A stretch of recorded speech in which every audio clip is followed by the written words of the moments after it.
Hello Ghana, hello worldwide, I'm with level band. Now listen, every Tuesday and Friday, beyond the time it's going to carry bro. Our GhanaTalks Radio, 7 p.m. sharp. Now Tuesday, we're gonna talk about our culture, our history. Matuni ding setete abako sem. Now on the Friday, you bars on bars. You better rap, you better say it. No artists go join me in the studio. We're gonna discuss about music and business. Konya, or you singer, and now you rapper, you think say you get bars. You go be spit fire. Now listen, make you join me with studios. Our GhanaTalks Radio and yes say then our day. Me say download the GhanaTalks Radio app no our Play Store and the App Store. Na tune in yes say this what you see baba live on Facebook, ko Instagram, any GhanaTalks Radio page and so now listen. E be your fire. 1 year, Konya, wading. Jajan.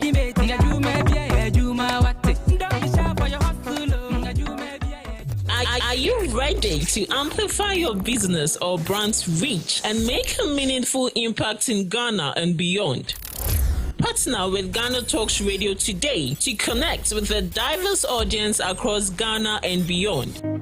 Elevate your brand through on-air promotions and social media. Boost your brand during prime time. With GhanaTalks Radio, you can extend your reach across digital platforms. GhanaTalks Radio is not just a station, it is a community hub where your brand becomes part of the conversation. Join us in fostering connections, celebrating culture, and making a lasting impression. For customized sponsorship packages and enquiries, email contact@GhanaTalksRadio.com or call +233 202 544614. GhanaTalks Radio, giving the youth a voice.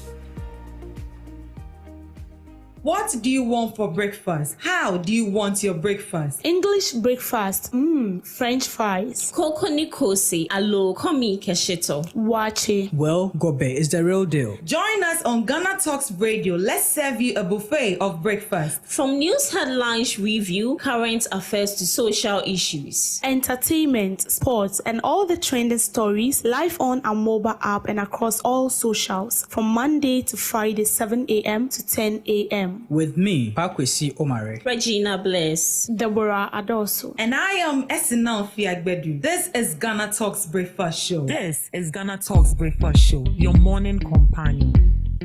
GhanaTalks Radio, #1.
Hello, Ghana. Hello, good morning, lovely listeners of GhanaTalks Radio. It's yet another beautiful, brand new morning, and you are welcome to the GhanaTalks Breakfast Show right here on GhanaTalks Radio. And I am your host, Esinam Fiagbedu, and I am bringing you the news headline review. Here we give you all the latest headlines making waves in the news, from business to politics, from sports to entertainment, and everything in between. We got you covered with the most relevant stories. I am here with my able and knowledgeable panelists, Miss Debbie Adoso and Miss Regina Bless. Good morning, ladies. Good morning. How are we doing? We are good. I'm good. Oh, you are good. Yeah, I'm good. Oh, nice. Miss Debbie, how about you? Great. I love your shirt. Thank you. It's blinking blissful day. It's blinking fruitful day. It's giving orange vibes. Sure. All right. How was the weekend for you? Interesting. Interesting. Yeah. Wow, Miss Regina. Yeah. Hope you went to church yesterday to glorify the name of the Lord. Yes, I did. Oh, good to hear that. Then I guess today you're gonna sponsor my lunch since you went to church. And then today. you know, go chop. I've I've already sponsored. What is it? Oh, called? it's okay. You Sweet must not after. tell everybody. All right, so let's dive straight into our major headlines for today. Education Minister, move investments coming for basic schools. Education Minister, more investments coming for basic schools. Minister of Education, Haruna Idrisu, has announced a policy direction by the government signaling a shift and focus towards increased investment in basic education over senior high schools. He observed that over the years, government spending has been heavily titled in favor of senior high schools, while basic education, particularly infrastructure, has suffered neglect.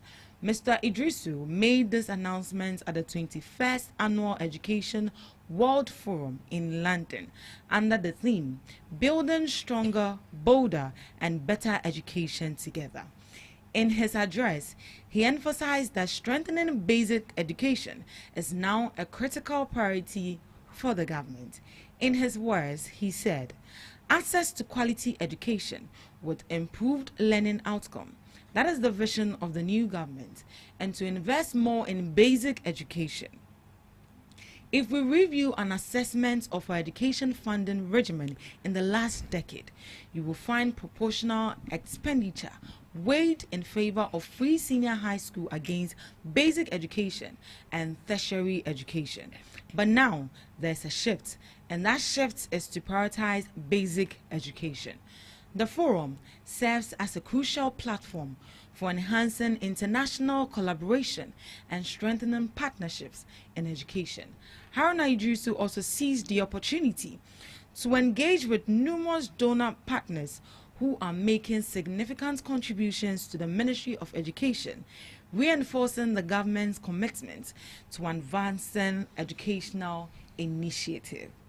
Yeah, so this is coming from the Minister of Education in the person of Haruna Idrisu, and he has announced a policy direction by the government signaling a shift in focus towards increased investment in basic education over senior high schools.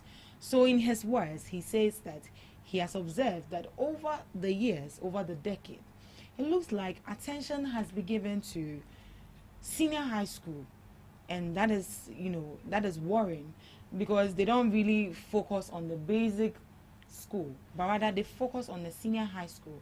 And I asked myself, why has it been the case?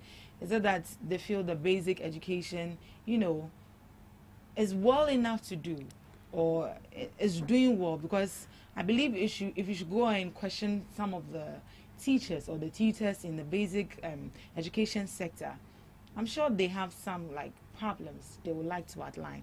But these are his observations. I also want to ask, what do you think about it? Do you think over the past few years more attention has been given to the senior high school, neglecting the basic education? Miss Debbie, what are your thoughts? I feel this is the best so far I've heard from the education minister as it stands now. And what he's saying is basically the truth. because we pay more attention to the senior high schools and then we neglect the basic schools. And it's true. I think some time ago on my Debbie's Grow, I talk about some instances about the poor infrastructure of basic schools where students have to sit on the floor to study. And because of that, it's preventing teachers from coming to those communities. Because if I'm a teacher and I've been posted to a community where students are struggling to study, even desks or chairs for them to sit on, they don't have it. And these students are supposed to sit on bare floor to study. And it's going to make teaching and learning very difficult. Definitely, I won't go. I'll shift it somewhere else. And it's very bad. So I feel like this is a time where we pay more attention to the basic school, because if the foundation is weak, then what is the essence of the whole building? Because bringing up a child through school has to do with the basic education is the foundation for this child. So whatever he or she is being taught at the basic level, that's what he or she builds on when he gets to the senior high school, and then continue to build on it when he or she gets to the tertiary education. But when the basic is very weak, you see them struggling in the senior secondary schools. And we pay more attention to schools in this area. I mean, the Accra, Greater Accra region, and then we don't pay much attention to those in other regions. And it's very, very pathetic.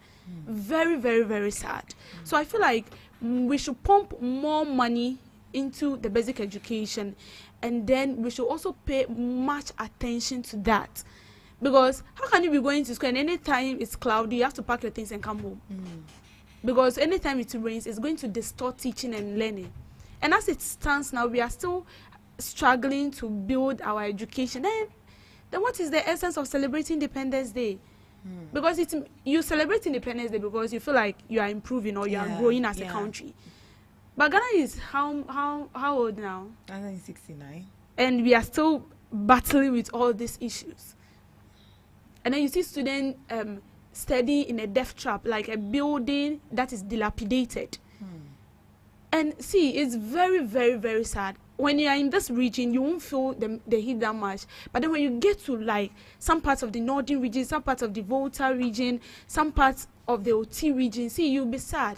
And sometimes when you look at the enthusiasm of these children, they want to make it in life. They want to go to school. And because of that, seeing all this, sometimes the parents even, they quench the fire in these children. They feel like, how can you be going to school? I mean, you walk miles, you get to school, and then there is nothing. No chair for you to sit on. You sit on bare floor. Can you just imagine Monday being the busiest day, and then it's like the serious day among all the weekdays. Among all the weekdays. And then you get to school, when you come back, you have to wash your uniform again because you have to sit on the bare floor. So what the minister is saying is the right thing. They should pay much attention to the basic school, and they should pump money into it. And so long as they are pumping money into it, they should ensure that there is strict supervision. Because I'm sure that they've been pumping money into it, but so are you telling me that these people, they don't have municipal chief executive, they don't have district chief executive, they don't have assembly members? Like, you get it. So I feel like they are pumping money, but so long as he has noticed that we have to pay attention to it, then I feel like there should also be strict supervision to ensure that there is a smooth flow at the basic level. All right, thank you. Miss Regina? Yeah. Okay, so he has now realized that much of attention is not being given to the basic education, but rather the secondary schools and above. And I do agree with him. I wouldn't say the past administration did not ensure or did not put in their maximum best to make sure that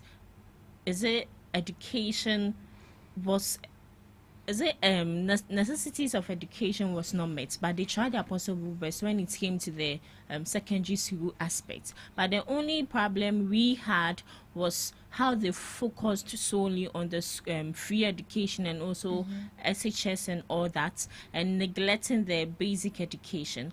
When we talk about education is not only about the higher institutions, but rather we need to look at the basic. The basic needs to be strong. without the basic, whatever you are planning up there wouldn't be strong either. It would collapse in a matter of time. So with them wanting to focus more on the basic education, I think that is a good idea, and it should be an initiative that should be applauded. But we plead with them that it shouldn't be just talks, that they should rather implement it. They should have a long sustainability of it, and it shouldn't be an issue of a 9-day wonder. Let me put it that way. Yeah. So with the basic education, we all know, as Debbie said, I quite remember my time in basic school. Once I said we would have to go home. We would have to go home, and all the time we were anticipating that it would be raining. We were always anticipating that it would be raining, but it's one way or the other had an effect on us, because I believe that we were not having the necessary equipment to help us or to accommodate us in time of such crisis, because roofs were leaky. It's the classroom sometimes got flooded. So where do they expect us to sit? There's a government school right behind my place, and these kids, especially, is it the crèche kindergarten? Yeah. They don't have somewhere to learn. Since for how many years now I know that school? It's now that they are building. It's not that they are building a crèche for them, a kindergarten, class 1, class 2. So you see, the basic education is very important, and they need to pay much critical attention to it before you move to the other higher institutions. Yeah. I even feel like much priority should be given to the basic education. Simply because that is when the students get to know themselves, what they want to do. So if much attention is not given and this is actually the basis, the beginnings, and then they don't have that solid foundation, how do you intend to help them to improve on themselves when they get to the senior and they spend level? Most of their times in school, almost half of their lives. And this reminds me, Joy News was actually doing a documentary. They got there, and the building was very bad, so they tried speaking to these children. Trust me, the English they were speaking, sister. And how would you even write exams and pieces? And then, like, I was like, God, what is this? So it's very sad, and it's very bad as a country. They need to do something about it. But if your English is bad, getting to the senior high school, you will struggle. Yeah. When you get the basic foundation, like even now, young students in crèche or primary can even speak good English. Yeah. Even sometimes the English they speak, you have to go and check your dictionary, and then you get it. Because there is technology, and each now and then they want to take their daddy's phone, they want to research something, they want to. But in the villages, it's not like that. So the best way to help them is to ensure that the environment is very conducive, so that they can learn. But why do you think for so long the basic education has been neglected?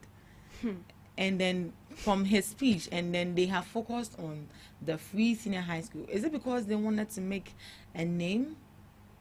I think the more reason why they shifted most of their focus on free SHS or the SHS level was because that was his should I say backbone of his manifesto in the past administration. The free SHS was his backbone. That was what he was really focusing on. I think that's the main reason why he was focusing more on it to make sure that it goes well. And sorry, come in, don't worry, it's fine. For me, I feel like since Kufuor's time, primary education was free. I think that's to the government schools. I think when they were wearing from crèche to primary, it was free. But then when you get to the senior high school, the school fees they pay. I can remember those times. I mean, you pay, so it's like you being admitted in a university. You have to pay a lot of school fees. And those times, if you don't have the school fees, you can't be enrolled in a school. You basically have to pay everything.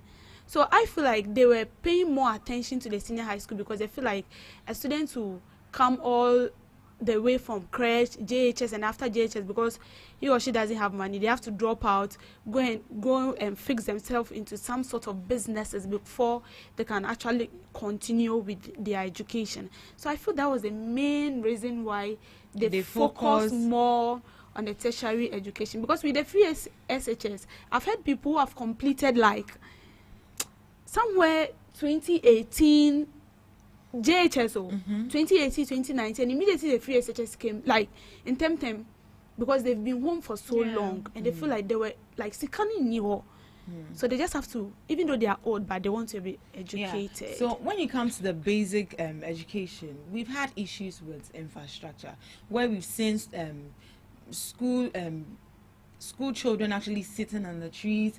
Some of them even how to even get to school. I think one time we all saw the video where the child has to pass on a log to cross a river before they get to school.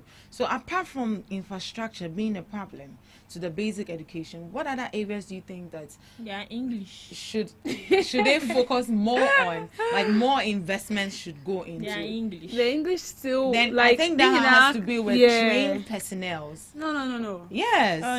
For the trained personnel, we have them. But you think they are? Imagine you are being posted into a typical village, and then you are an IT teacher or a science teacher. There is no laboratory, like no nothing. Will you go? You get there and there is even no light for you to make your research. You won't go. When you get there, the following month you are leaving. So it all boils down on we making that place so conducive. And you go to a typical village and like 1, 2, 3 village, the 4th village, that is where there is a government school. And so this child has to walk from, let's say, all the way from Anya to Malam. Part like Ocha Krobe Seteri. And so now we so do school. With that, the government can ensure that in each village, private way bien see school. No private entity will go in, building a school in a village because they feel like, you understand, they want a place where they can actually get something to their pocket. But then with the government, the people there for you. Or you then cry there for you. So you have to ensure that they access, quality education. So before the 4th village, each village should have a government school at least. And it will help because see they walk like they'll bypass like 4 villages, the 5th villages where they are going to school, and they have to be crossing rivers, walking in thick forest to get to school. Miss Eugenia, do you want to add up? Yeah, so with the infrastructure, as she said, I do agree with her because even sometimes Odogono, where students, sometimes I see when it comes to the basic aspects, not the SHS, I see some students pick a car and all the way they go home Ablekuma NIC, and I'm like, are there not government schools around such vicinity? Because you see some kids very young who are not even supposed to be seen by themselves, even talk less of even boarding a vehicle. It's bad. Irresponsible of some parents also count. Hey, irresponsible of some parents. Yeah, irresponsibility of some parents. Because just recently, Wager, a 7-year-old girl has been raped. Oh, 7. 7-year-old girl has been raped because she was going to school by herself. Oh, geez. That is the kind of animals we have in the form of some men. She was raped. And you see, it's such a pity that you wake up and then you see a small child. Yes. Yeah. And then you struggle. Sometimes the mate has to, like, because of short time late. And on to me incorporate with passengers. See, even adults, you have to be aggressive before you get a seat. I don't even know why it happens like that, because I believe there are schools in that area. Is it that the school fees is cheaper, or simply because the person started from there? So changing the school is difficult, because if you want to change your school for your ward, it's really, really difficult, because you have to go and start all over again. Would you prioritize your peace of mind over your kids' safety because changing schools is a whole lot of hassle? No. Even if it's for you to go the extra mile, you have to do it. Now, a 7-year-old girl has been raped. And the most painful aspect, when the man was arrested, it was alleged that his brother is part of, you understand? So, yeah, he has been granted bail. What?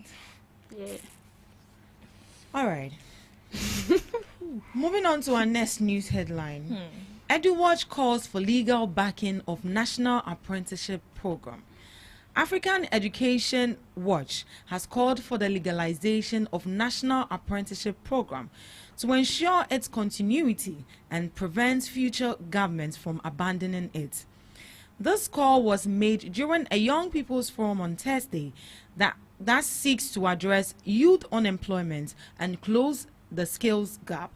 EduWatch believes legal backing will help ensure proper funding, monitoring, and results. In an interview with the executive director of EduWatch, Kofi Asari, he underscored the failure of numerous apprenticeship programs in the past due to lack of support and strong policy to influence their sustainability. He said, one challenge has to do with sustainability. It's always been a struggle. We have seen a tendency to do a legal and policy framework. If they remain in conventions, they will not be sustainable. But if we put them into law and then also develop different budgets to finance them consistently, then we have a structured model as well. We must institutionalize apprenticeship programs, and we must do so at the law, policy, and also at the budget level, so that consistently we have funding, we can monitor progress, and also have knowledge to guard competition. This is coming from EduWatch. Do you agree with him that they should legalize National Apprenticeship Program so it becomes something permanent, so that when other governments come into power, they don't have to change anything about it, but all they need to do is to just, pump money into it and then get personnel to guide these people with the skills that they want to have businesses on their own. All right, the National Apprenticeship Program, yes, I do agree with him 100% that it should be legalized in the sense that we know these party people, these people just come into power and just politicize everything, not having the interests of the people at heart. In the sense that I wouldn't use any of the administration for an example, but we've seen instances where certain developments or certain initiatives brought up by some people in power have been left because I've left power, and the one coming in power wouldn't continue it because I choose to do it, I choose not to do it. You've politicized it. But I believe that any initiative that have the people's interests at heart, any initiative that has positive impacts that would help the youth as a whole should be legalized, to the extent that any power or any administration, either NDC, either MPP, either CPP, either GUM, either Cheddar, anyone who comes in power needs to make sure that that initiative is continued. And I think it would really help. We know that the National Apprenticeship Program is a program which helps individuals who do not have the capital to go to other institutions to learn handiworks. So the government brought up this initiative to help these people, and it's good. And I also feel that it's not only about doing it, but as we said, they should legalize it and also get enough funding for it, because I wouldn't be surprised a time would come where they'll come out to tell us that there's no fund for this again. I wouldn't be surprised. We've seen instances where private sectors put this upon themselves to they also do an apprenticeship program, but just that it's not national. Especially when you go to churches, they'll tell you that they have a 2 weeks free skill learning. Even when in churches, especially the youth meetings, they designate or they put a day out where we all come to learn bead making, what is it called? How to braid, parasol, liquid soap, and makeup, all that. Exactly. Baking and all of that. Yeah. And with that, the time is limited. It's not a time frame for you to equip yourself, or it's not a time frame for you to learn all these. So I feel that the National Apprenticeship Program is a very important aspect of our economy, and also when it comes to the youth aspect, it would really help us. So they should legalize it. They should make sure that funds for it is allocated. If it's annually, if they need to budget it and all that, they should make sure that it's something that will continue. So yes, even Yanana Council among Cambeto, so it would really help. So I think it's a very good initiative by the government to that is aimed at addressing youth unemployment by providing free, high-quality technical and vocational training to young Ghanaians. And the program seeks to equip the youth with industry-relevant skills to enhance their employability and promote self-employment. So this is actually an initiative that is going to give you that vocational and technical training. Now, you don't need to sit in the house and wait for someone to give you a job. Yeah. Once you have an innovative idea and you have the skills, why not? You can just go for it. And EduWatch is calling for it to have a legal backing so that when other parties come into power, they don't need to squash it. Yeah. But rather And push politicize it. but rather push more money into it to, grow more people to curb the unemployment situation we have right here in Ghana. Because I also feel like it's a good one, because as you said, it reduces unemployment. And I feel like the government cannot do it alone. If you look at this national apprenticeship program, it's commonly with the private sectors, because there is a lot. I have a colleague who is actually benefiting from this national apprenticeship program, but not with the government. This is a private institution that, I mean, they sponsor this youth who want to dive into, I mean, technical skills or vocational skills. You want to be a baker, like the teachers a makeup artist, or even the course you study at the university and you haven't got any employment yet. They will still make sure that you're being trained for maybe 2-3 weeks, and then if you are ready to work with their company, because they have this partnership with other companies, and then you'll be allowed to do, say, maybe 4 months or 3 months attachment, and then when they feel that you're good, they employ you. Or maybe they give you money to start your own business or something. So I feel like to make this hold, the government should collaborate with the private sectors. Because when you collaborate with the private sectors, it makes it so easy. And private sectors are so good when it comes to these programs, these initiatives. They are very, very good.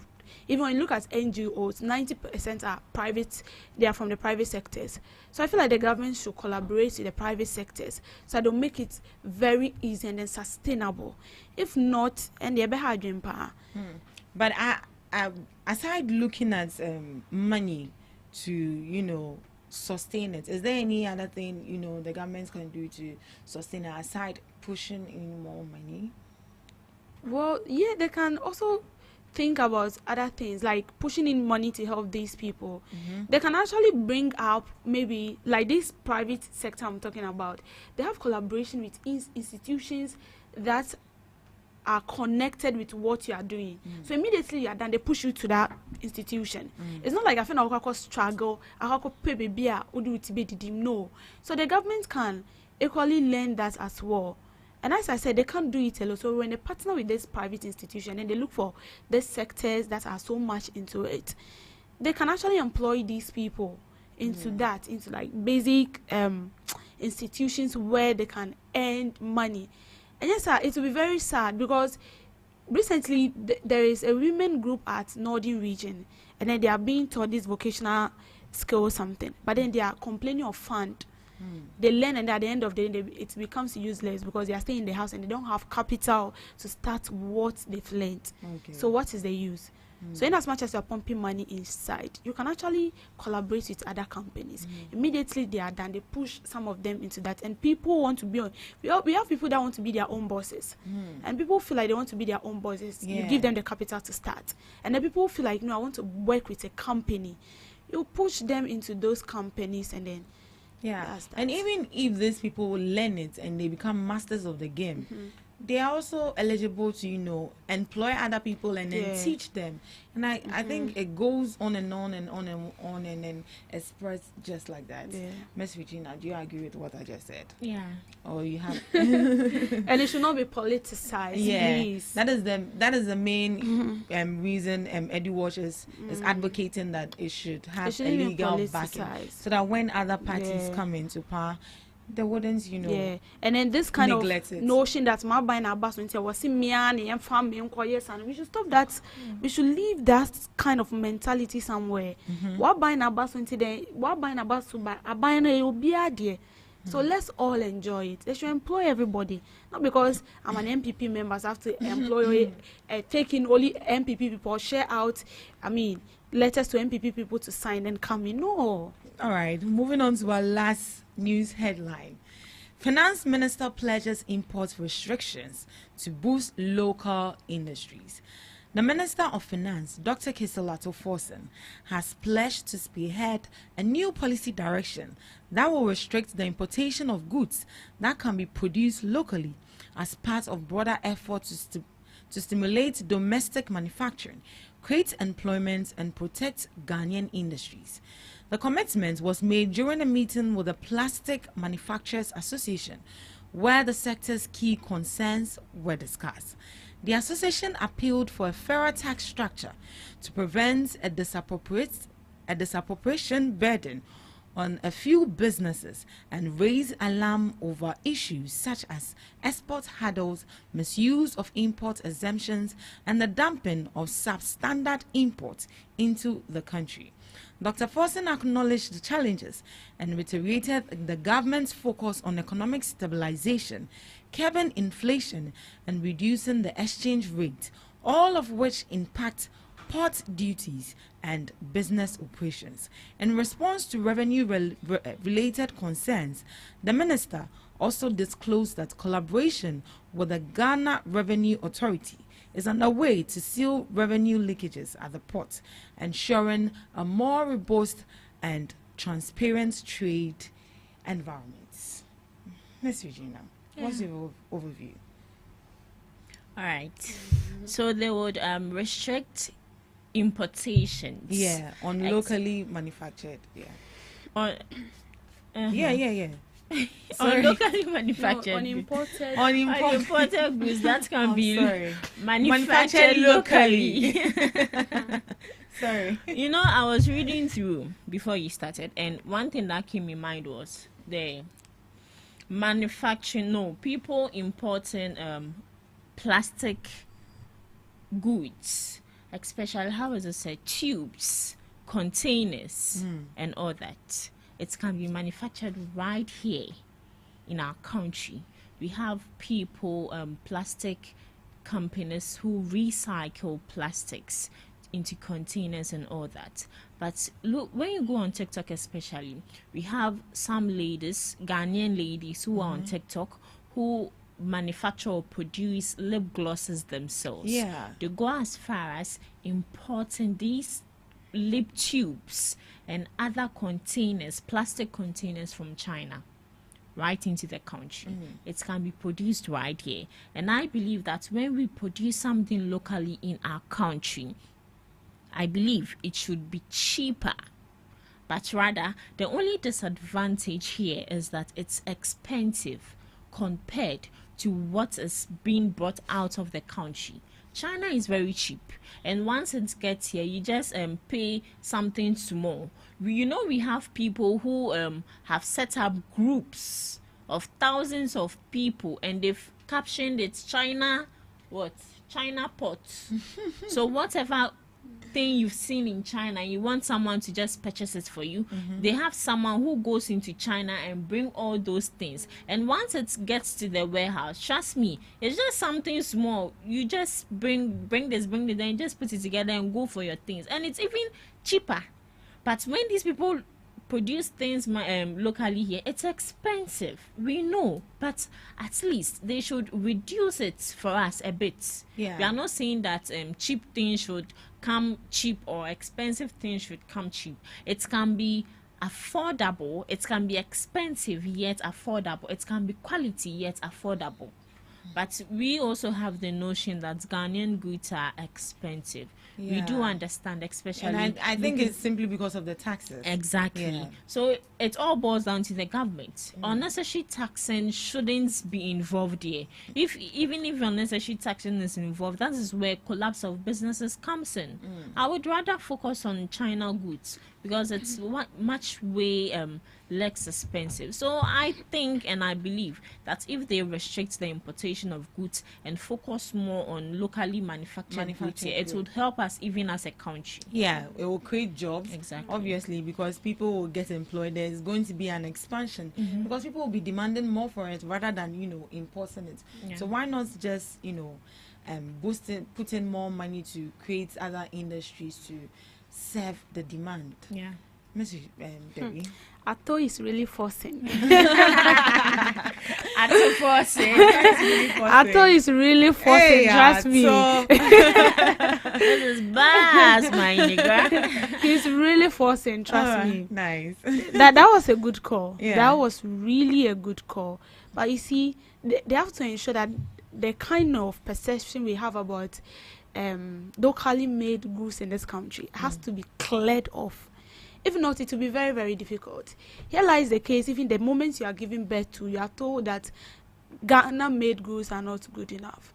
And so you get onto the market, and then you see China, you see Ghana made, you buy China, you leave Ghana made. And then when you're papa, And yeah, papa, you see. But how can we change the narrative?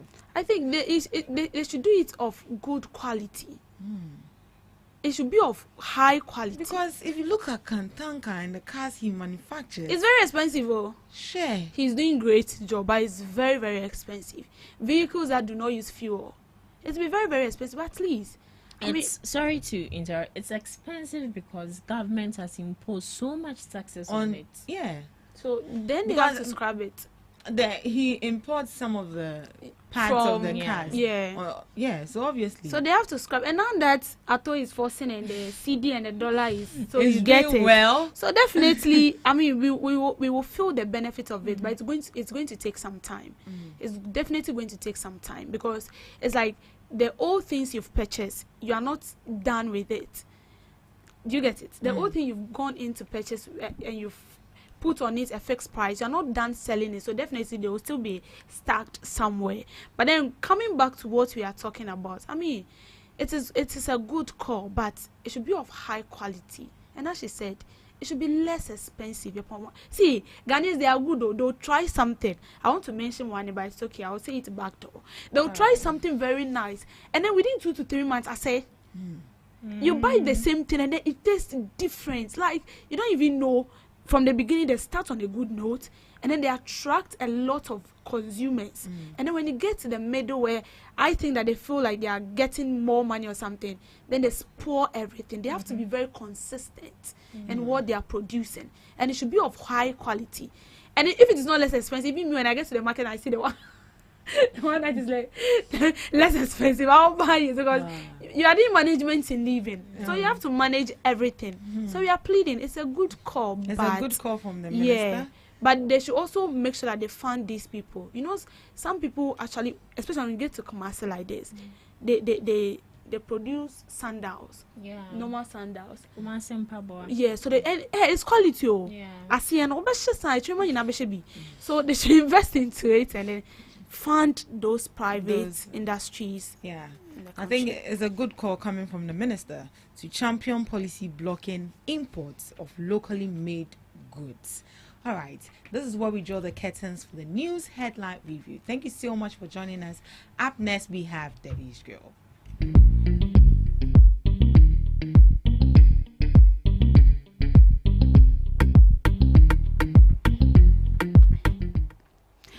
Good morning and thank you for making time with me again on Debbie's Grow. We talk on matters that concern the state, issues of interest, void of politics, fear or favor.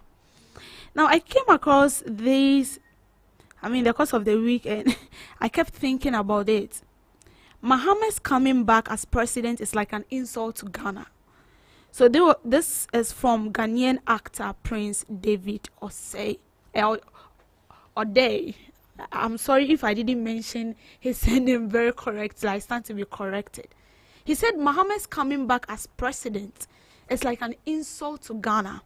And that is what I don't understand. Listen, we are not doing politics. We speak the truth as it is. And that is basically what we stand in for. But trust me, if you compare this current administration to the previous administration, there is a vast difference. There is a vast difference. This current administration has come into power. I think they are in their 6th or 5th month, if I'm correct. But look at what they are doing. Look at the measures they are putting in place.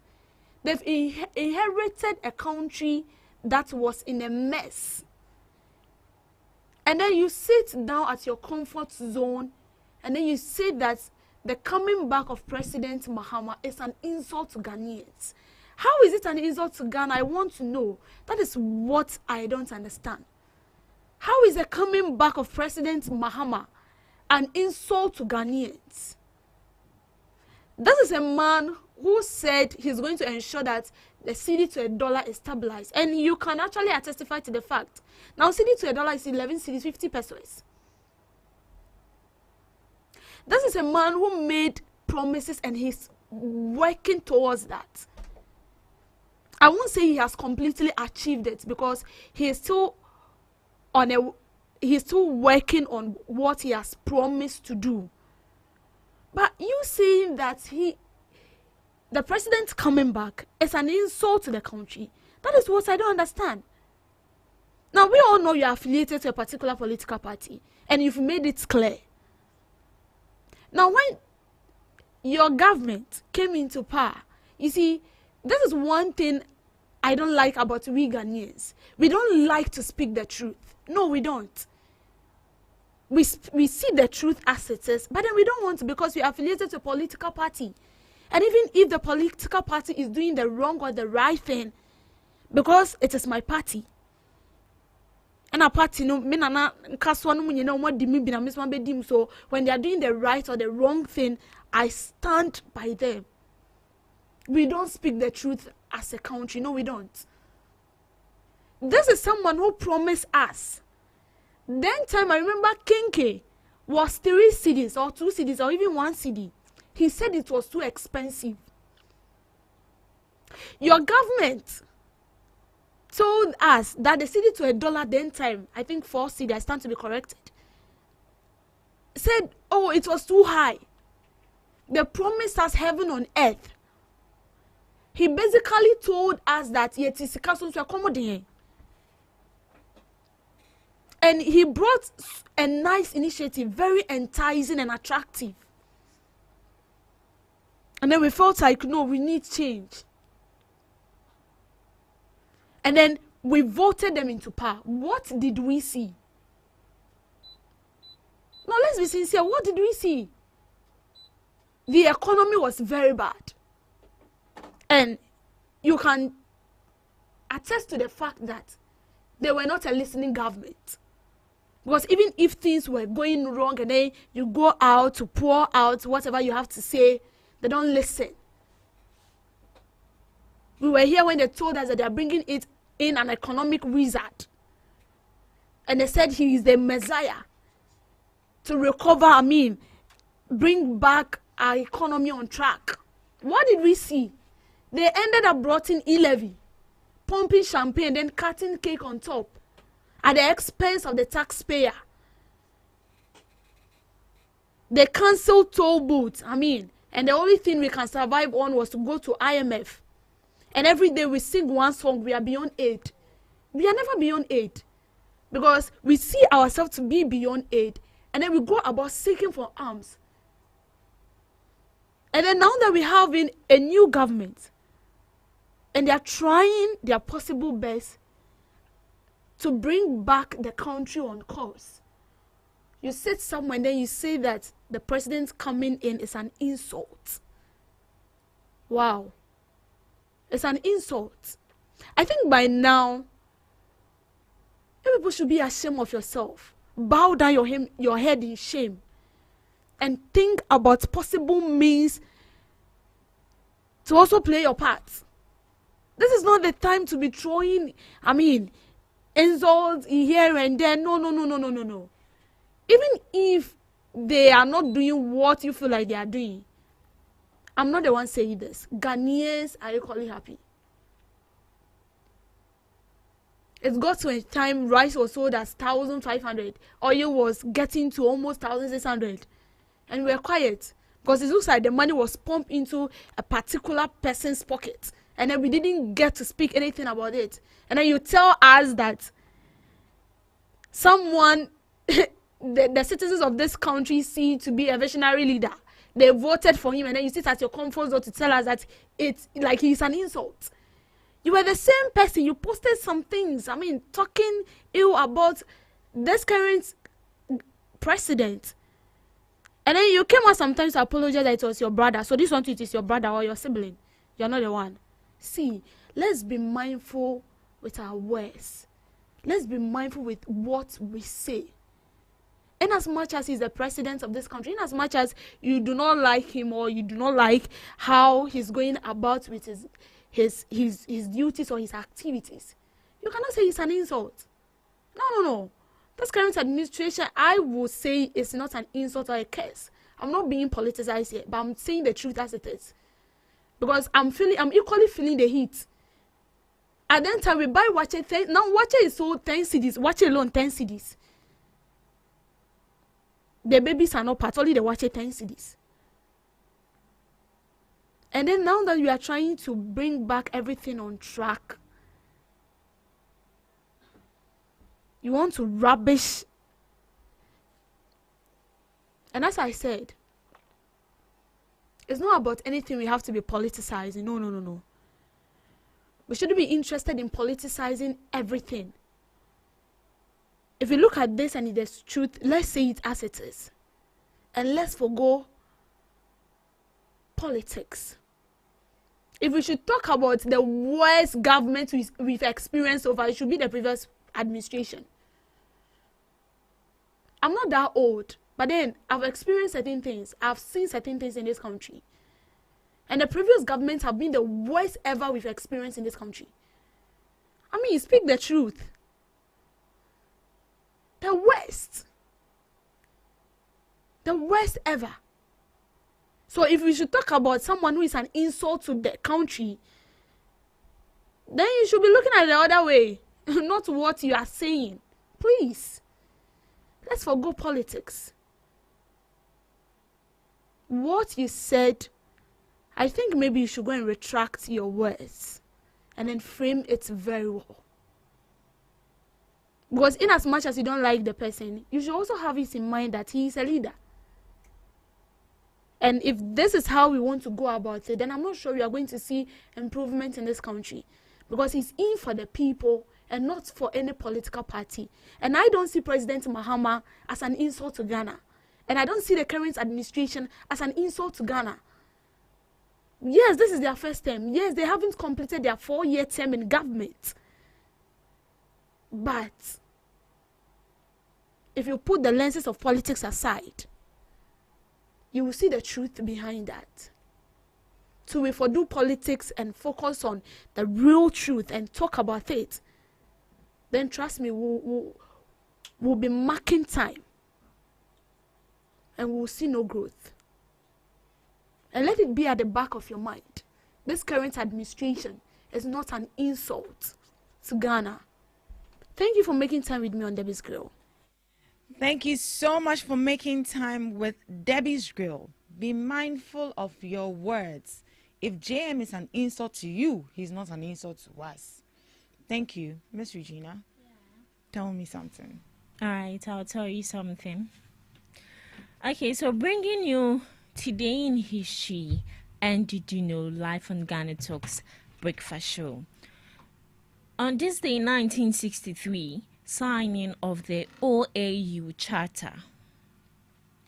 The Charter of the Organization of African Unity was signed in Addis Ababa, Ethiopia.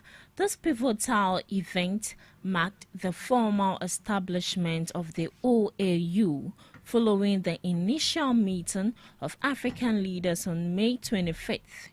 The OAU aimed to promote unity and solidarity among African states, coordinate efforts for better living standards, and eradicate colonialism from the continent. Morocco did not sign the charter due to a border dispute with Mauritania. 1999, Mbule crowned Miss Universe.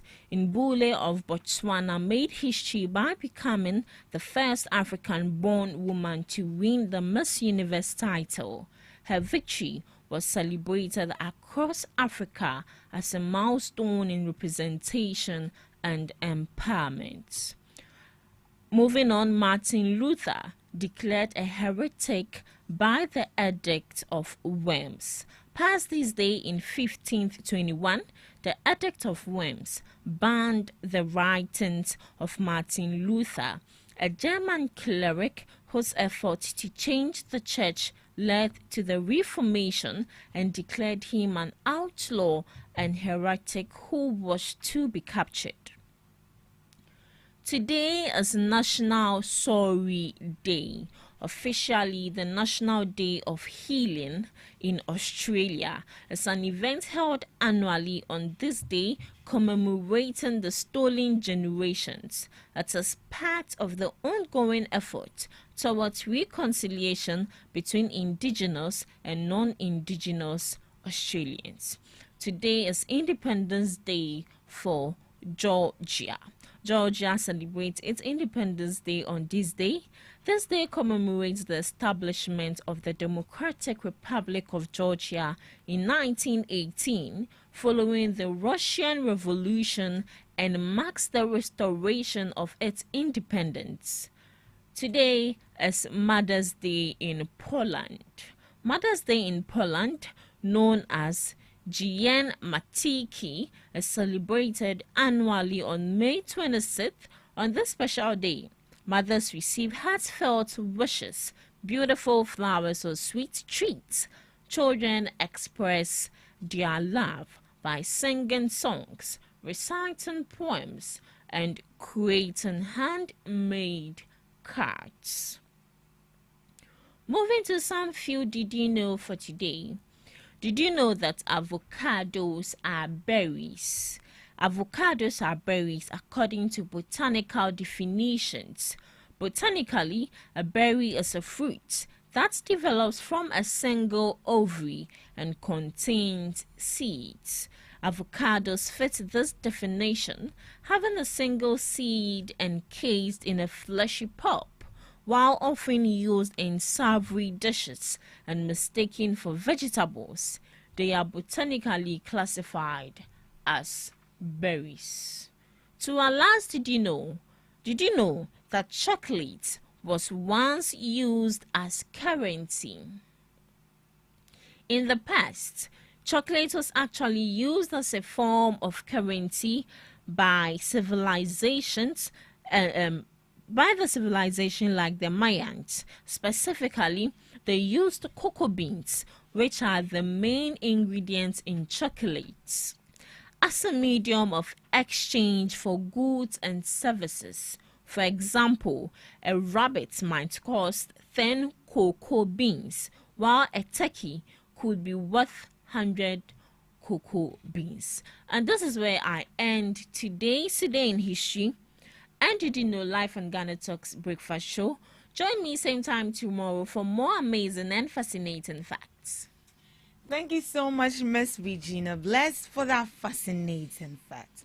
Today happens to be what? World Sorry Day. Yeah. So today is a day of healing. You should learn to say sorry. Exactly. So today, if you don't say sorry to me, I'll bail you. Why should I say sorry to you? Shortbread biscuits. All right, so That's officially, a way of you healing my heart. all right, so I'm officially and formally apologizing to you. I'm sorry For what? for everything I've ever done to hurt you, to everyone here. You don't say I'm sorry and the pain will go like that. I don't be there. You have to sympathize me with something. I'll sympathize you with a hug. No. I want something inside my mouth. Okay. It could be a transaction. Stop using that shorty you got as. All right, this is where we draw the curtains for the first segment of the GhanaTalks Breakfast Show. Right after this, we'll be going for the news, and right after the news, we'll be coming with the second segment. Please stick and stay with us. Are you ready to amplify your business or brand's reach and make a meaningful impact in Ghana and beyond? Partner with GhanaTalks Radio today to connect with a diverse audience across Ghana and beyond. Elevate your brand through on-air promotions and social media. Boost your brand during prime time. With GhanaTalks Radio, you can extend your reach across digital platforms. GhanaTalks Radio is not just a station, it is a community hub where your brand becomes part of the conversation. Join us in fostering connections, celebrating culture, and making a lasting impression. For customized sponsorship packages and enquiries, email contact@GhanaTalksRadio.com or call +233 202 544614. GhanaTalks Radio, giving the youth a voice.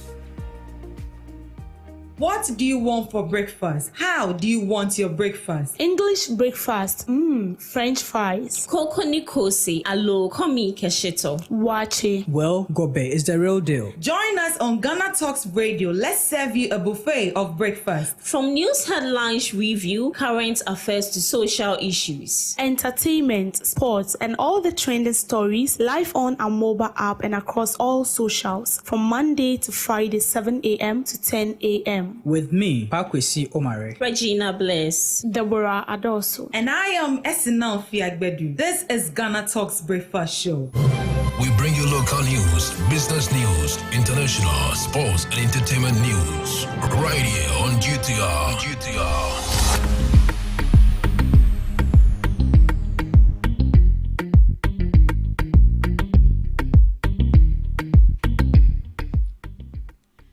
Good morning and welcome to the morning news broadcast on GhanaTalks Radio. Coming up, President Mahama renews calls for reparations for Africans and diaspora. Former Attorney General fires back at critics over Chief Justice defense. Bawumia calls for cohesion within the New Patriotic Party ahead of 2028 elections. Former New Patriotic Party chairman candidate Dr. Mwakon quits the New Patriotic Party. The Ghana National Association of Teachers sounds alarm on teachers' deficit in the Ashanti region. These and many more coming up shortly. My name is Deborah Adoso.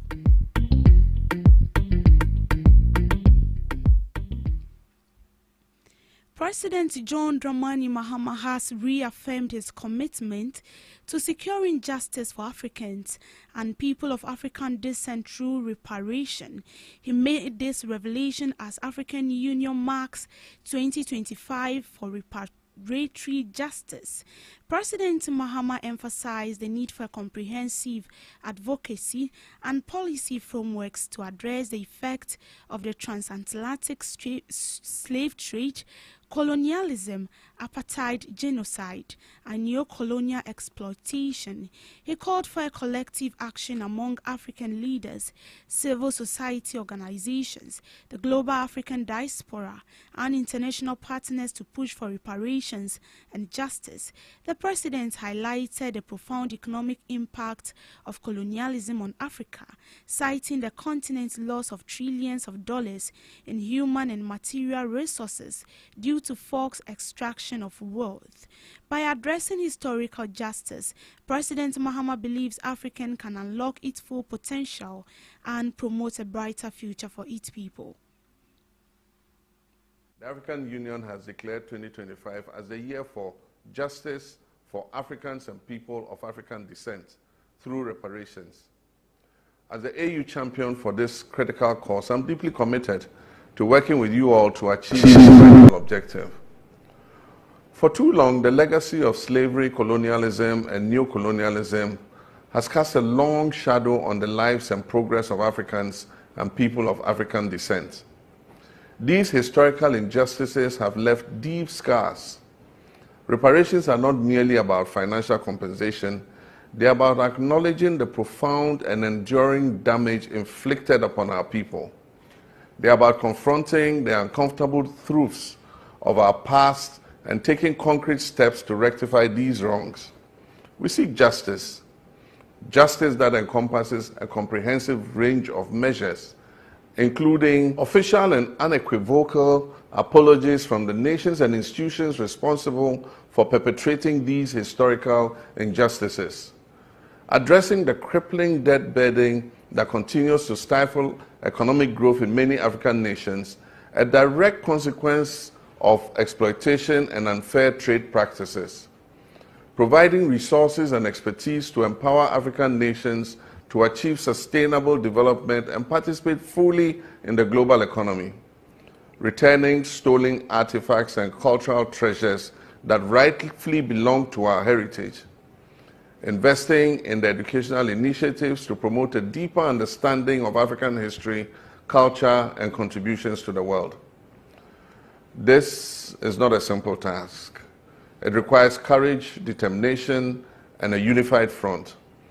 It requires us to engage in meaningful dialogue with those responsible and to advocate tirelessly for our rights.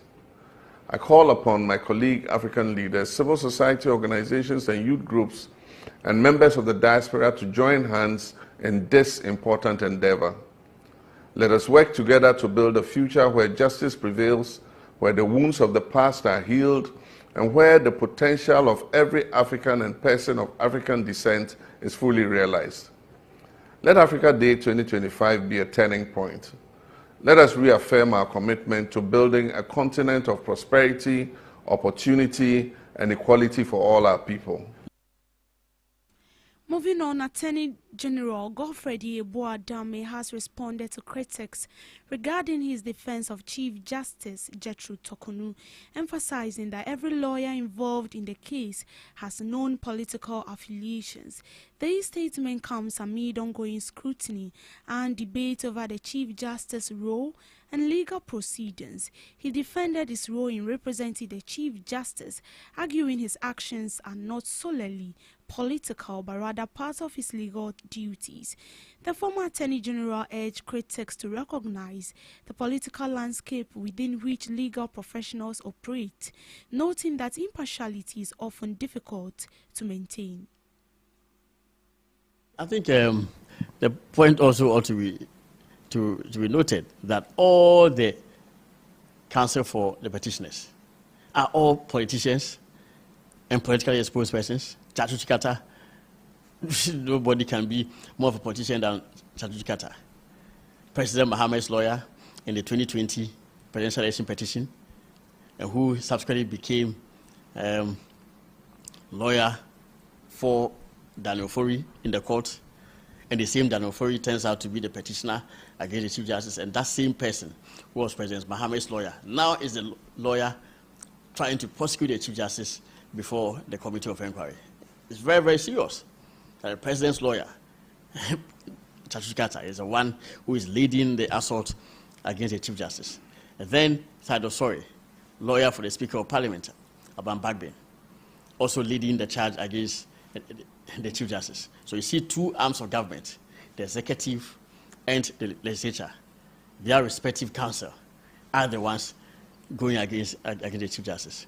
And then you find Baka Famo, also who went in President Mohammed's office and did all kinds of activities against the MPP government, clearly politically exposed, also part of the team.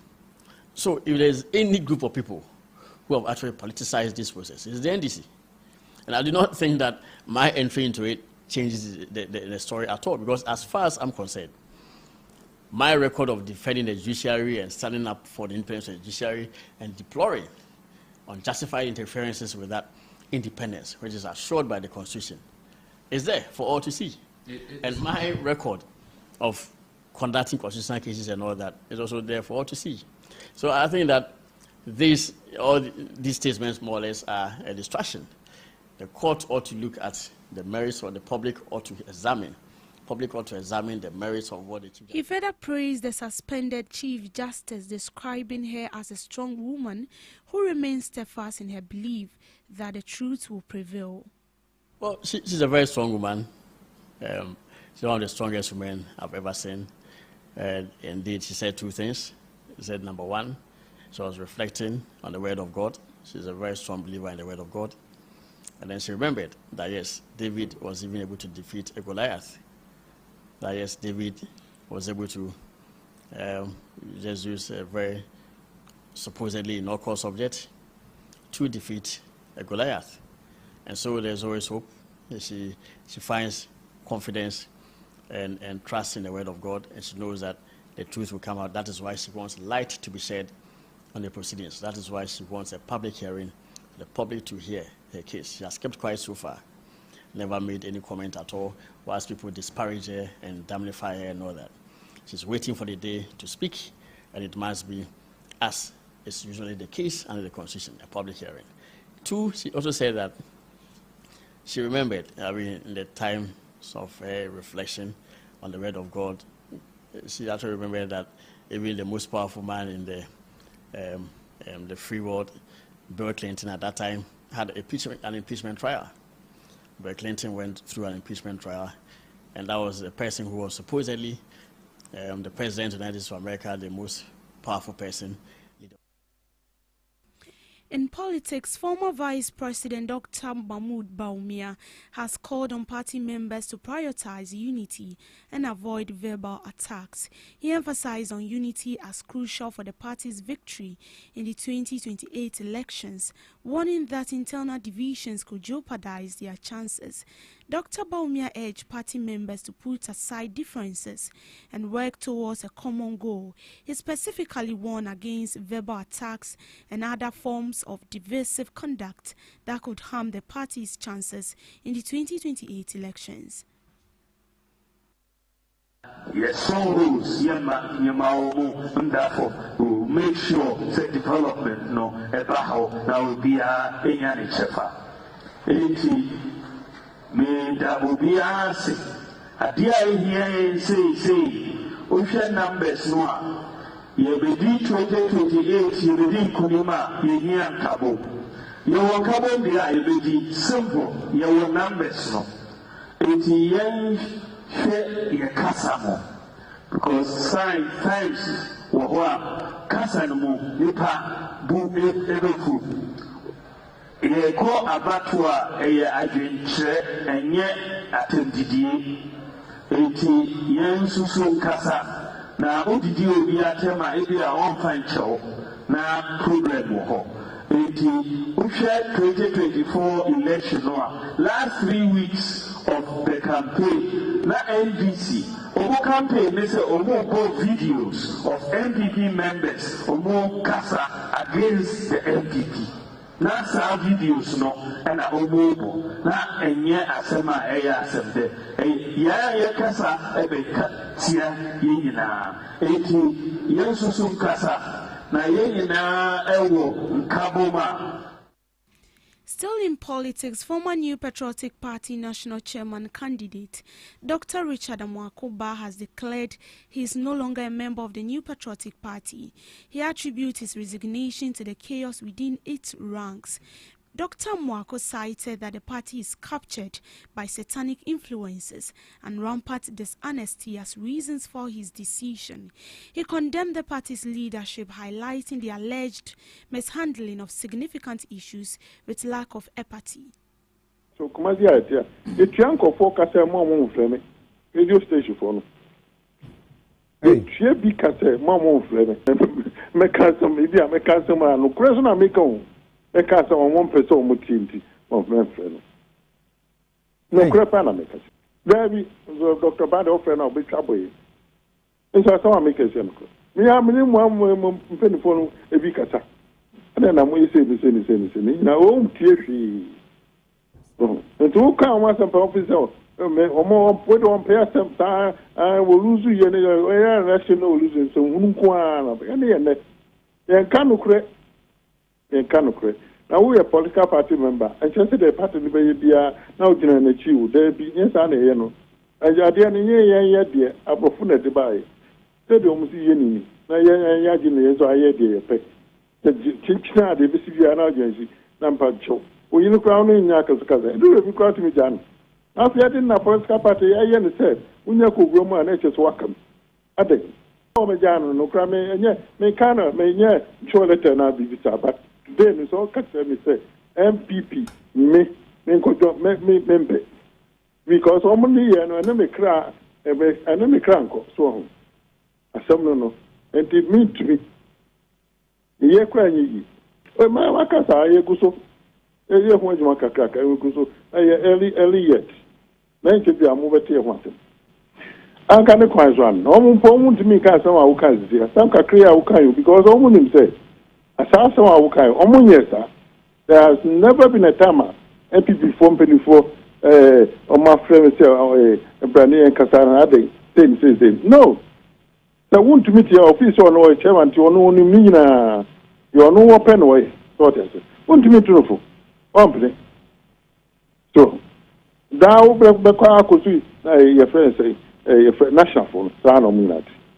What you took my say most minimum amakuto for Onyan baby Paco. Minimum say, Minimum was often minia, Uko and Uko South, and then Mesmeko, Eco East. We have her. Yeah, you, yes, will be never catch us and Quaby. Yeah, dear Sikania, who are in a Yabo party because you're the party, no. And this I know. The party for no be a basica. And to our man is cut their uncle cry. Who Mr. Sticker, who is an Obama fear. Monsieur San and yes, no, my catcher semester, Yaki, and the cracker, the bit why you be out there, coca crackers, and the winning. So, a winning way that may come, some nothing, and yes, someone won't pay their pairs, their own pairs. Oh, as I know. So be put a part in the penny, to me, Yamas and me, penny. Fine. This is Canada. In other stories, the Ghana National Association of Teachers has expressed concern over the acute teacher deficit in the Chimamponua district of the Ashanti region. Located in the western part of the region, the district has a population of approximately 155,254 people. According to 2021 census, the district faces a significant shortage of teachers, affecting the quality of education. According to Ghana National Association of Teachers, the deficit of teachers has led to increased workload for existing teachers, potentially compromising student performance and overall educational outcomes. They lament over inadequate educational infrastructure and limited funding for education in the district. The Ghana National Association of Teachers is also advocating for increased support for education in the district, including better working conditions and incentives for teachers. Mamponua district in Super, a very deprived district. Now I've taken time to visit almost all the schools. Ubeko school bino from KG to JHS3. Teacher 4 now plus the headmaster 4. Teacher deficit in Kwaya 300 plus. I was see a nyachre for dom kwachu Mamponua. Na mkwachira de nkwade egu ono te say ya. Mimi free class. Teacher ni bi na be fa free class. And odi abekrum. Enti enuanom na ewo nkurase no e wo se e ma chechirefo no kɔ hɔ no mutimi kɔ kyerɛ nkwada na de eden e de man na obi wɔ hɔ a bi kura no no ye president of Ghana da chi bia enti mesrɛ GS headquarters any minister of education sɛ atwoma mponua district mesrɛ sɛ mpanimfo mfo mo ani enkyerɛ hɔ na mo man chechirefo with immediate effect anya sa quality education atwoma mponua ekofom. In business, Kasua drivers have agreed to comply with the 15% fare reduction directive, following a joint press release by the Ghana Private Road Transport Union and other commercial transport associations. This decision aims to benefit thousands of commuters who rely on public transport daily. The union has assured that no driver will be permitted to overcharge passengers, with measures in place to monitor compliance.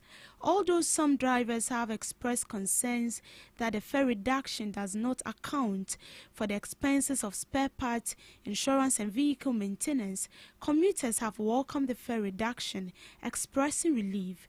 They spoke to GhanaTalks Radio.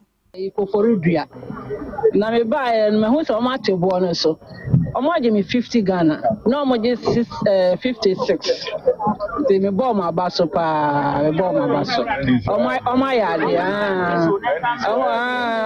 de omo ya de pa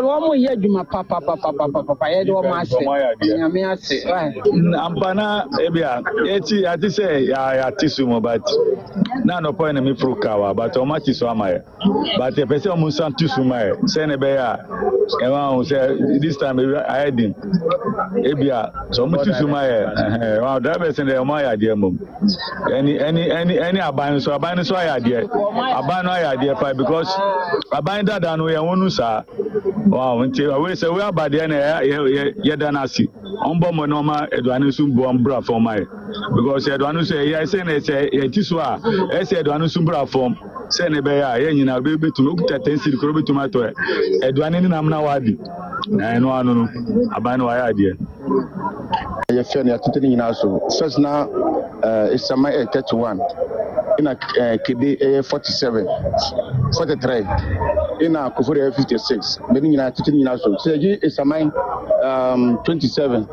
ina ji kede 38 ina ji kufuri 15 series njem se de ya tete nyina so ntino ya tu adovers nyina fo so bia ntete ni fe ne so mo so aban kan ye npepepe ne fa so biam da Ghana.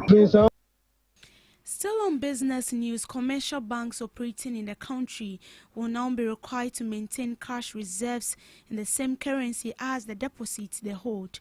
This is a key policy adjustment as the Bank of Ghana amends its dynamic cash reserve ratio framework. The revision is to deepen financial sector stability and enhance monetary policy transmission to take effect from June 5th. Currently, banks are to hold all reserves in domestic currency to tighten liquidity and stabilize inflation. It has been a point of contention among banks which argue that the requirement limits financial intermediation and increases operational cost. But what this revised policy means is foreign currency deposits must now be backed by foreign currency reserves. Reserves for CD deposits will also be held in the local currency. The central bank is seeking to do is to reduce currency mismatches on the balance sheets of banks and minimize risk in the sector for macroeconomic stability. The committee decided to amend the dynamic cash reserve ratio as follows. The cash reserve ratio for all banks will now be maintained in their respective currencies. This policy measure will become effective on June 5th. Governor Dr. Johnson Asiama announced as an additional policy measure. The directive was one of outcomes of the Monetary Policy Committee's May 2025 meeting, which also saw the benchmark policy rate held steady at 28%. This policy retention is a cautious stance amid lingering inflationary pressures, despite recent improvements in currency stability and macroeconomic indicators.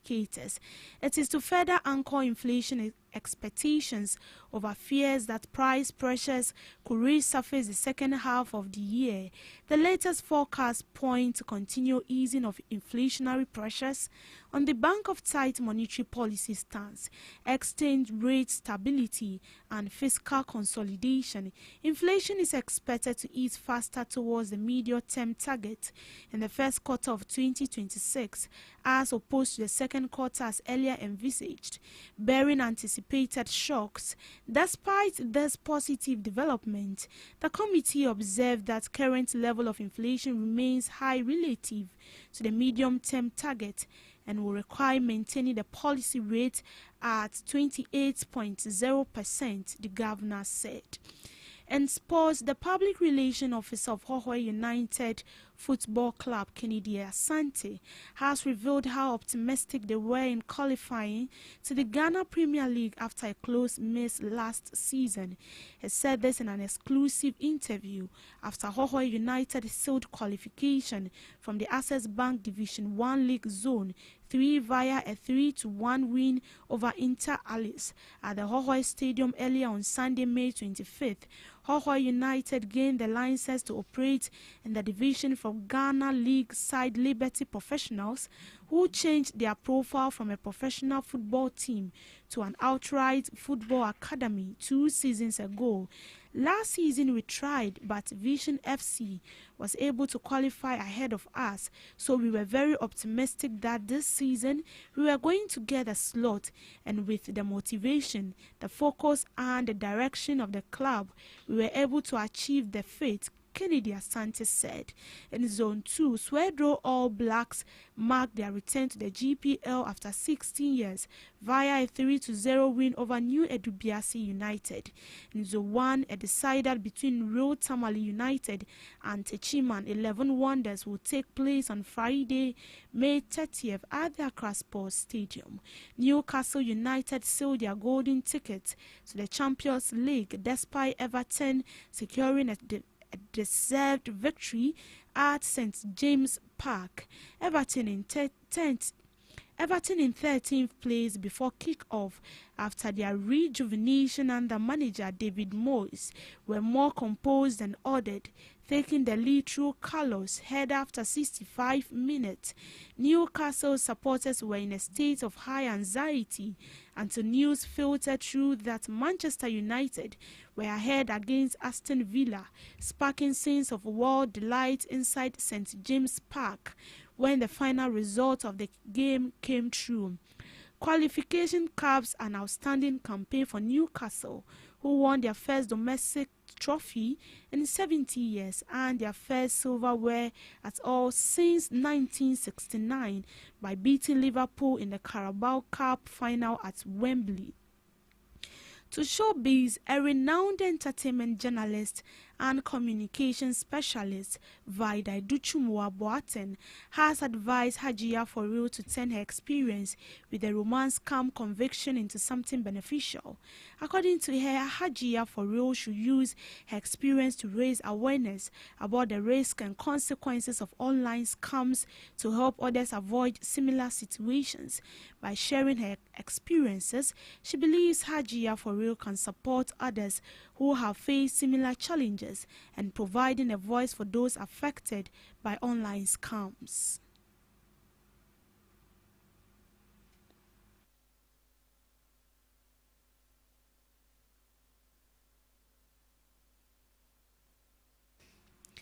And that's how we end it on the morning news broadcast. My name is Deborah Adoso.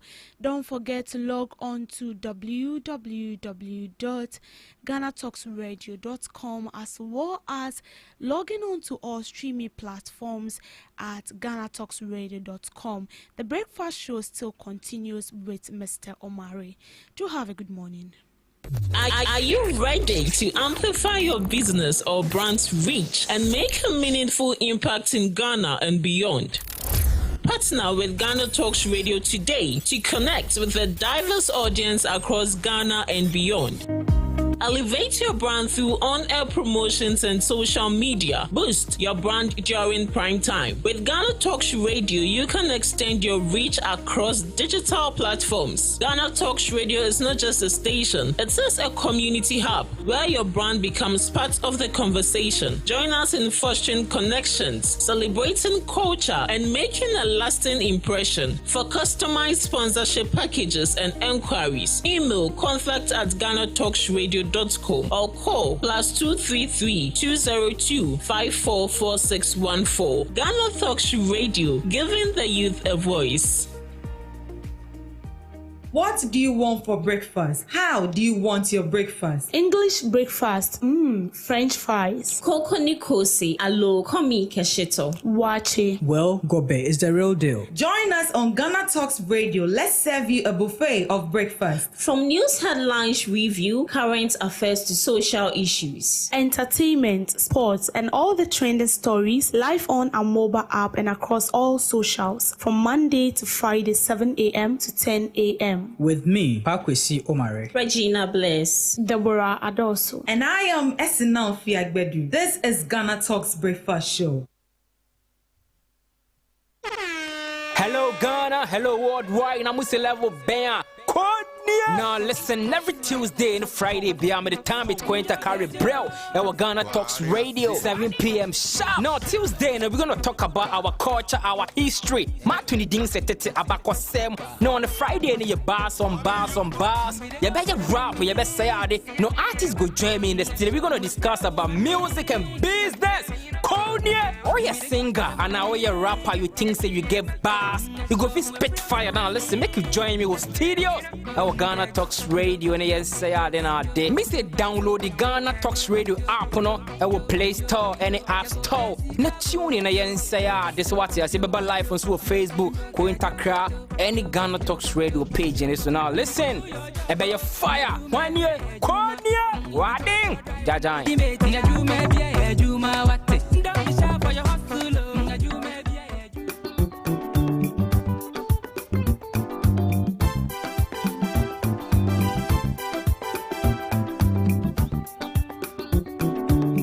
Ghana Talks Radio wo UK abrochimemu era from Ghana mu ha the sound system which is spinning machine papa every amana ne aba begu o Ghana mu ha enti se we ye aye we ye engagement we ye wedding we ye birthday party political parties are mo ye rally some we ye sorry mo ye crusade so we bo carnival or any kind of event now we pe spinning machine papa a boa sound no mu de dia ene me kanfo GTR sounds de emawo ya wa live band nso a woto nsa de frɛn ya yebetimi ababeboa ama wudwumedi a wudi ene nso atimi aye kama pa ya wo enkran poponi mantamo anya aponchi hotel ɛhɔ pepepe ɛna yebutuo wodi ane sɛ wo be frɛ empanifo ɛwɔ 0546960510 GTR sounds emu de angaza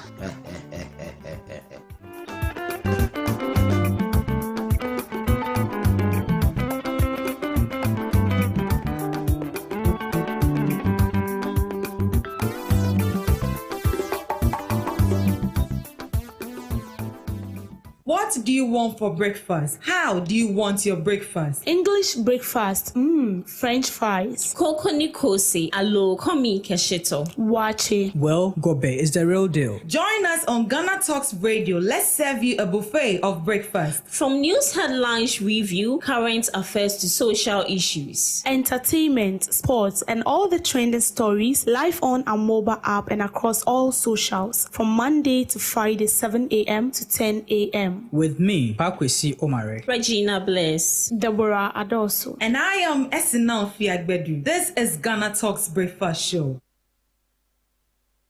This is Ghana Talks Breakfast Show on Ghana Talks Radio.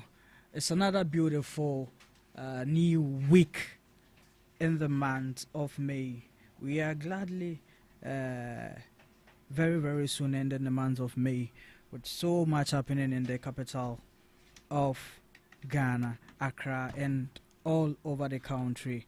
Once again, my name is Pakwesi Omare, your regular host for the Ghana Talks Breakfast Show. And today, this morning, I have the three wise men with me in the studio to discuss some pertaining issues running around in the country and about governance. It has been 5 months so far with the new administration. We are going to get to know from them some of the things that has been going on, some of the things relating to matters of interest to the public domain. Before we get into the main issues and before I introduce my guest, I want you to head on all our social media platforms to get interactive with the conversation this morning on Facebook, on Instagram, on TikTok, and on X, also our YouTube. All over as Ghana Talks Radio. On all our social media platforms, you get us at Ghana Talks Radio, and on YouTube as Ghana Talks Radio. Our website is www.ghanatalksradio.com. Our WhatsApp line is 0202-544-614. 0202-544-614. We are ready for the conversations this morning, and as I mentioned earlier, my able guests are with me in the studio, the three wise men, to get the conversation rolling. Let me start on my right hand, where I have the NDC's communications member who is representing his party this morning. His name is Mr. Ayamba Godwin. Good day. Yeah. Good morning, big boss. Morning, Omari. What's up? Adeku. Mo party wa power ya wa ba ha idea. I mean, say your customize mo ntade nyina ma mo. Oh, sir. Say incentives ni bia na de mama no. Lorry fare ne, you know. Oh. Oh dear, you be do. But we are what dear. I mean, I do. You have a come. I was way. Our body. Busia phobia. Ah, Namiado. Yeah. And my regular man. Ben and Seni to Quine Kakra. Or compare dollars in Ibi by what is $1 near it is only at the end. Beck. Good morning, sir. Morning, Pa. You won't watch it. Yeah, it's true. We've been around. You see, yes, even for those now, but then the pressure here and there. Yeah. And you need to attend to all because they are all very needful. Sure. And you know, we say I miss a kaka, but then our cherished viewers and listeners should know that we are back and for God and country. So a very good morning to them all. Okay. Mr. Vega. So, they keep the party in power on their toes, people. Good morning, sir. Morning, boss. Maybe I will go. Yako pardon. You be able to aka abino. No meye. Introning contradiction galore. Confusion, sentiment. Because abino. Idea nya udia. What's a udia? Idea okay no position time. Ubidua. Now we want to pretend. And that is what is happening. Wow. Look at what is happening now. Today, ministers of state are complaining bitterly over the finance minister Nyama Oye. Ska also the Mamundi Ejumano. What's his can the more the year see this stability. So what happens to the other policies and programs of promising the people of Ghana? Where's the Women's Development Bank? I'll promise Ghana for Ewahi. Today, look at what was happening. Yeah. Now you are now trying to abuse almost every institution in our country today. Look at what is happening to the judiciary. Wow. Since Kwame Nkrumah's era, after Kwame Nkrumah's era, whereby he wanted to make Ghana a one-party state, and he was able to achieve it. After then, because a party, you're not rich for public, no matter one party. You always want to use every means to get it to your own self. But you can't. We the new patriotic party. We are focused, and we are known to be the best managers of the economy. Look at what is happening now today. If today the city has been able to appreciate the dollar, don't give praise to yourself. Because President Mahama and the Bank of Ghana governor, the former government, Abaso, because Tama President and office Oja $8.98 billion reserve. Okay. That is gold reserve. Okay. And if you can go to Bank of Ghana official Facebook handle. Go check it from 31st May to 31st December, 31st May 2023 to 31st December 2024. Go and check the number of tons of gold. Yeah, mine. So we are say, we are focused. No matter all the abuse, attack, and we are focused. What we are telling the people of Ghana is. They should never lose hope. Okay. Because 2023, we are coming back again. Okay. To do what we are known for. Okay. That was such an elaborative greetings from Mr. Abekai Ebenezer, the NPP's communicator in the studios this morning. But Eben, let me ask this. So far, 5 months in government, we've seen, as you mentioned earlier, the city's appreciation.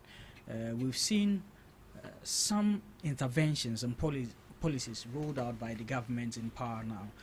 The Jumera policy, the 1 million code, all these things flying around. So far, will you say so good, or you think it's just a camouflage of something at the back of your government's initiatives? Thank you very much. Before I start, let me just use your opportunity to just greet some distinguished people within my party. Okay. That is a former member of parliament for Udusen East and the former minister for fisheries and aquaculture development, Honorable Mrs. Mavis Halcomson. Okay. And let me also use this opportunity to also greet the former municipal chief executive for the Udusen East Municipal Assembly, Honorable Anita Lau, who yesterday celebrated a birthday. So let me use your medium to wish a happy belated birthday. And let me also use this opportunity to just greet the rank and file of the party, that is from the national level all the way to the sales level. That's the executive, and say all hope is not lost. We should just focus, unite ourselves. Okay. And we know the people of Ghana are going to give us another nod to come and serve them, come 2028 December 7th. Okay. Senior, this topic you're asking me. Yeah. If I'm supposed to rate President Mahama, he won't even get even 30% from me. Wow. Yes. Because go back and read Yeah. and read his 120 social contract with the people of Ghana. He himself, as somebody who have set your own question, you are marking yourself 72%. Is that how examiners does their work or do their work? Between their frafra. Oh yes. Okay. On case what set one case questions amount. Yeah. Say in the first 120 days, I didn't 26. Later, the minister of state in charge of government communication by I'll say, oh, they be and you're 26 25. Any problem? Okay. Ask yourself today. Share Koso. You launch a program and just what start your juma. What launch your juma? Yeah. What say you juma? What launch $1 million or dollar or coders, whatever? Yeah. What they say you juma? But today, your scheme policy, that is the Women's Development Bank. I would check the Bank of Ghana, specialized deposits and taking acts now. I say, before you set up a bank, you need a minimum requirement or capital of 400 million Ghana cedis. I'm going to make a Bank of Ghana. Sure. Now, also, but the Women's Development Bank, now the 51.2 million Ghana cedis are too. You can say me take you serious, Anna. Or say that was just a seed money. That is not there. So if a seed money, you say seed money, you do say seed money. But the word bank, I'm talking in based on the legalities. Okay, right. Because I'm done with my LLB. Sure. Trying to go through the Makola. Yeah. So I'm talking about the legality aspect. Legality aspect in the saying the minimum capital requirement of 400 million Ghana cedis to establish a bank. Then most of them, man, because a women development fund, most Women's Development Bank. Sure. Again, Otuho, and Women Development Bank, Bawa Kukuru 290.2 million Ghana cedis. I said, the sanitary part. The sanitary part, Baku I say. Okay, okay, we divided 290.2 million Ghana cedis by 1 million. And that means a part back 29 cedis. For me, as a way. And by yen no Bamuhanian, at least. On Fancham Makers, Omubu Monza, Meboa. Yeah, sure. Among part more back as I say. Of course, 20 Ghana cedis. Now, what Tom Bakama Ghana any 29 Ghana cedis are? Ubuyana, so we are.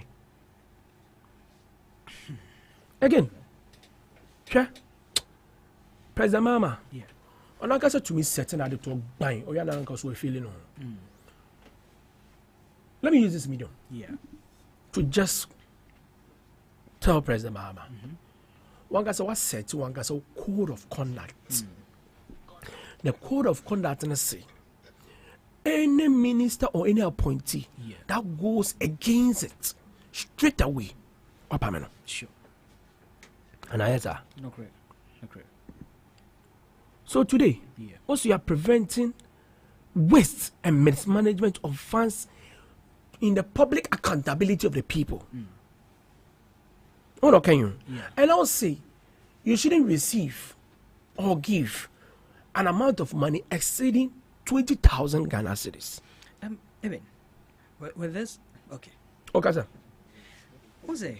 Or can say not receive exceeding 20,000, but it didn't mention how much you can give. So that means you can give more than 20,000 Ghana cedis.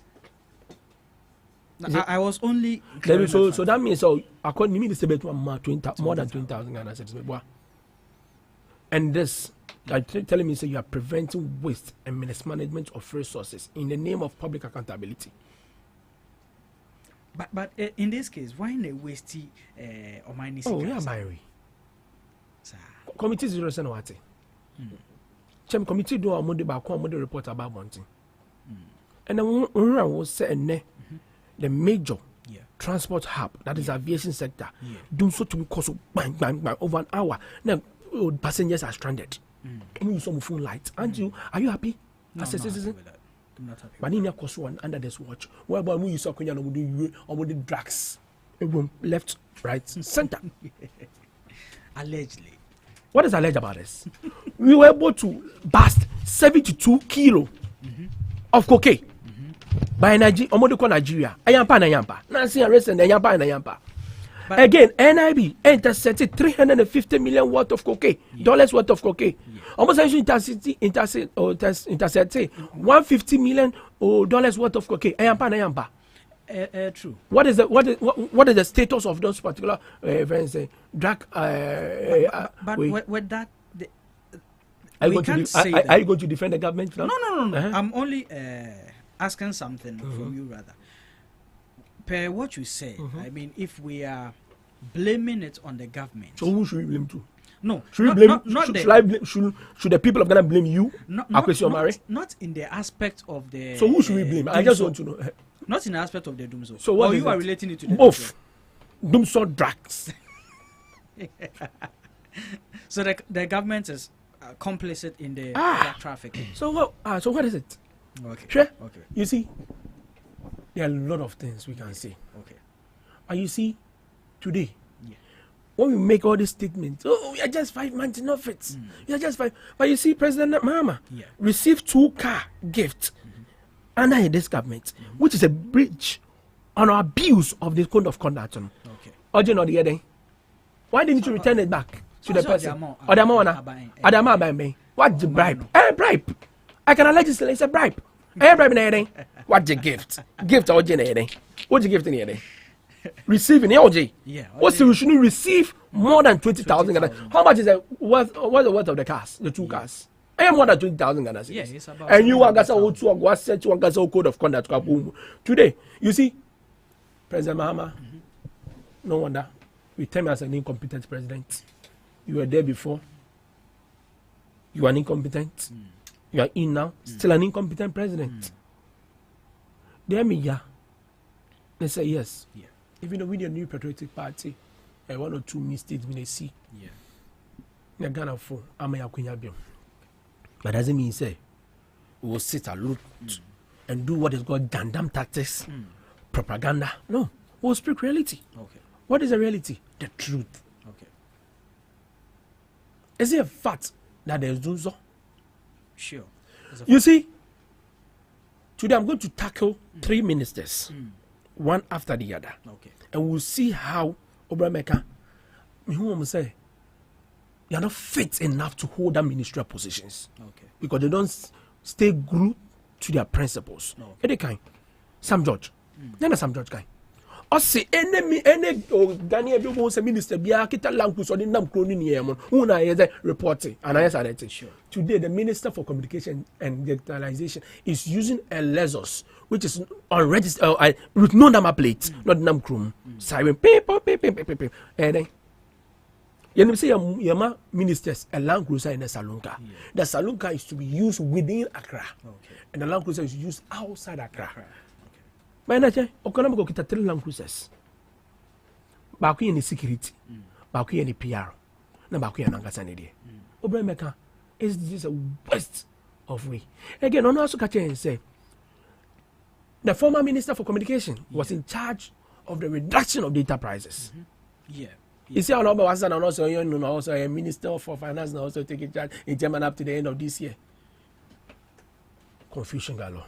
Contradiction. Let me come to the Minister for Energy. John Jinapo, in opposition. Yeah. Oh. And the government, Abambi Abeto Abamo Obiano, Obaswa, be focused. Jakasa, Jarantin, Nayejuma, until the Ghana for Tobamo. Do you know what is happening? The minister is ranting. He's not focused. Osaka 2.6 days left over. Power. Yes. We are working for Mokoto 450,000 full on when you can say Yampa. Most is here, according to the PRO of the Ministry of Energy, I say I best serving for 16 days. So the question is, today, the ranking member for the Energy Committee, that is the MP for a Senate across Manso, your friend Ulua. Okay. But your friend Bibi Abuaji, by your friend Ulua.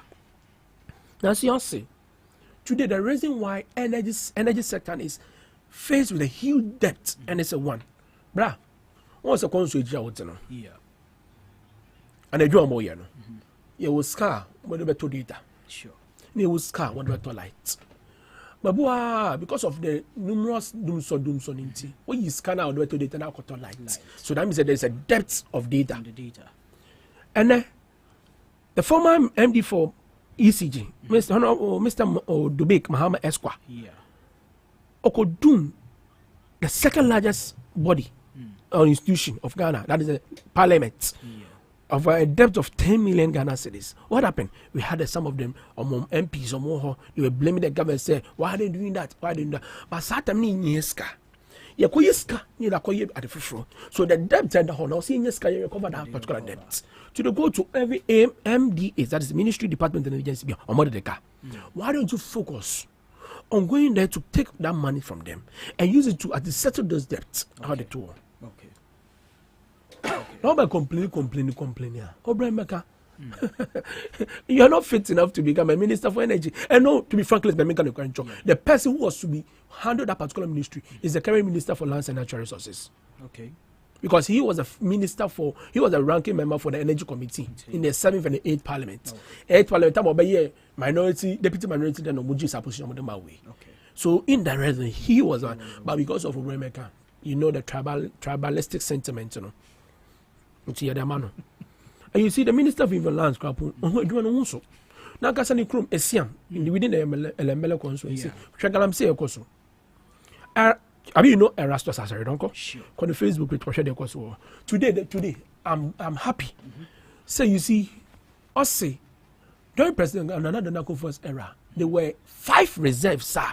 No government official, or nobody entered. But under President Mamma, wow. And again, at the recent video MP Abonti is the MP for Amenfi East also. I stand to be corrected. Sure. One Mr. Amankwa, Honor Amankwa. I don't know. I stand to be corrected.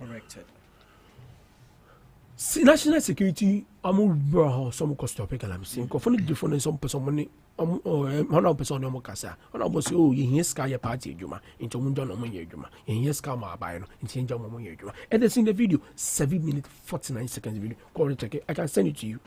Wow. The last minister, Samuel Okujeto Abrakwa, the supposed saint and principal person. The foreign affairs minister. Yes. They're not kind of opposition.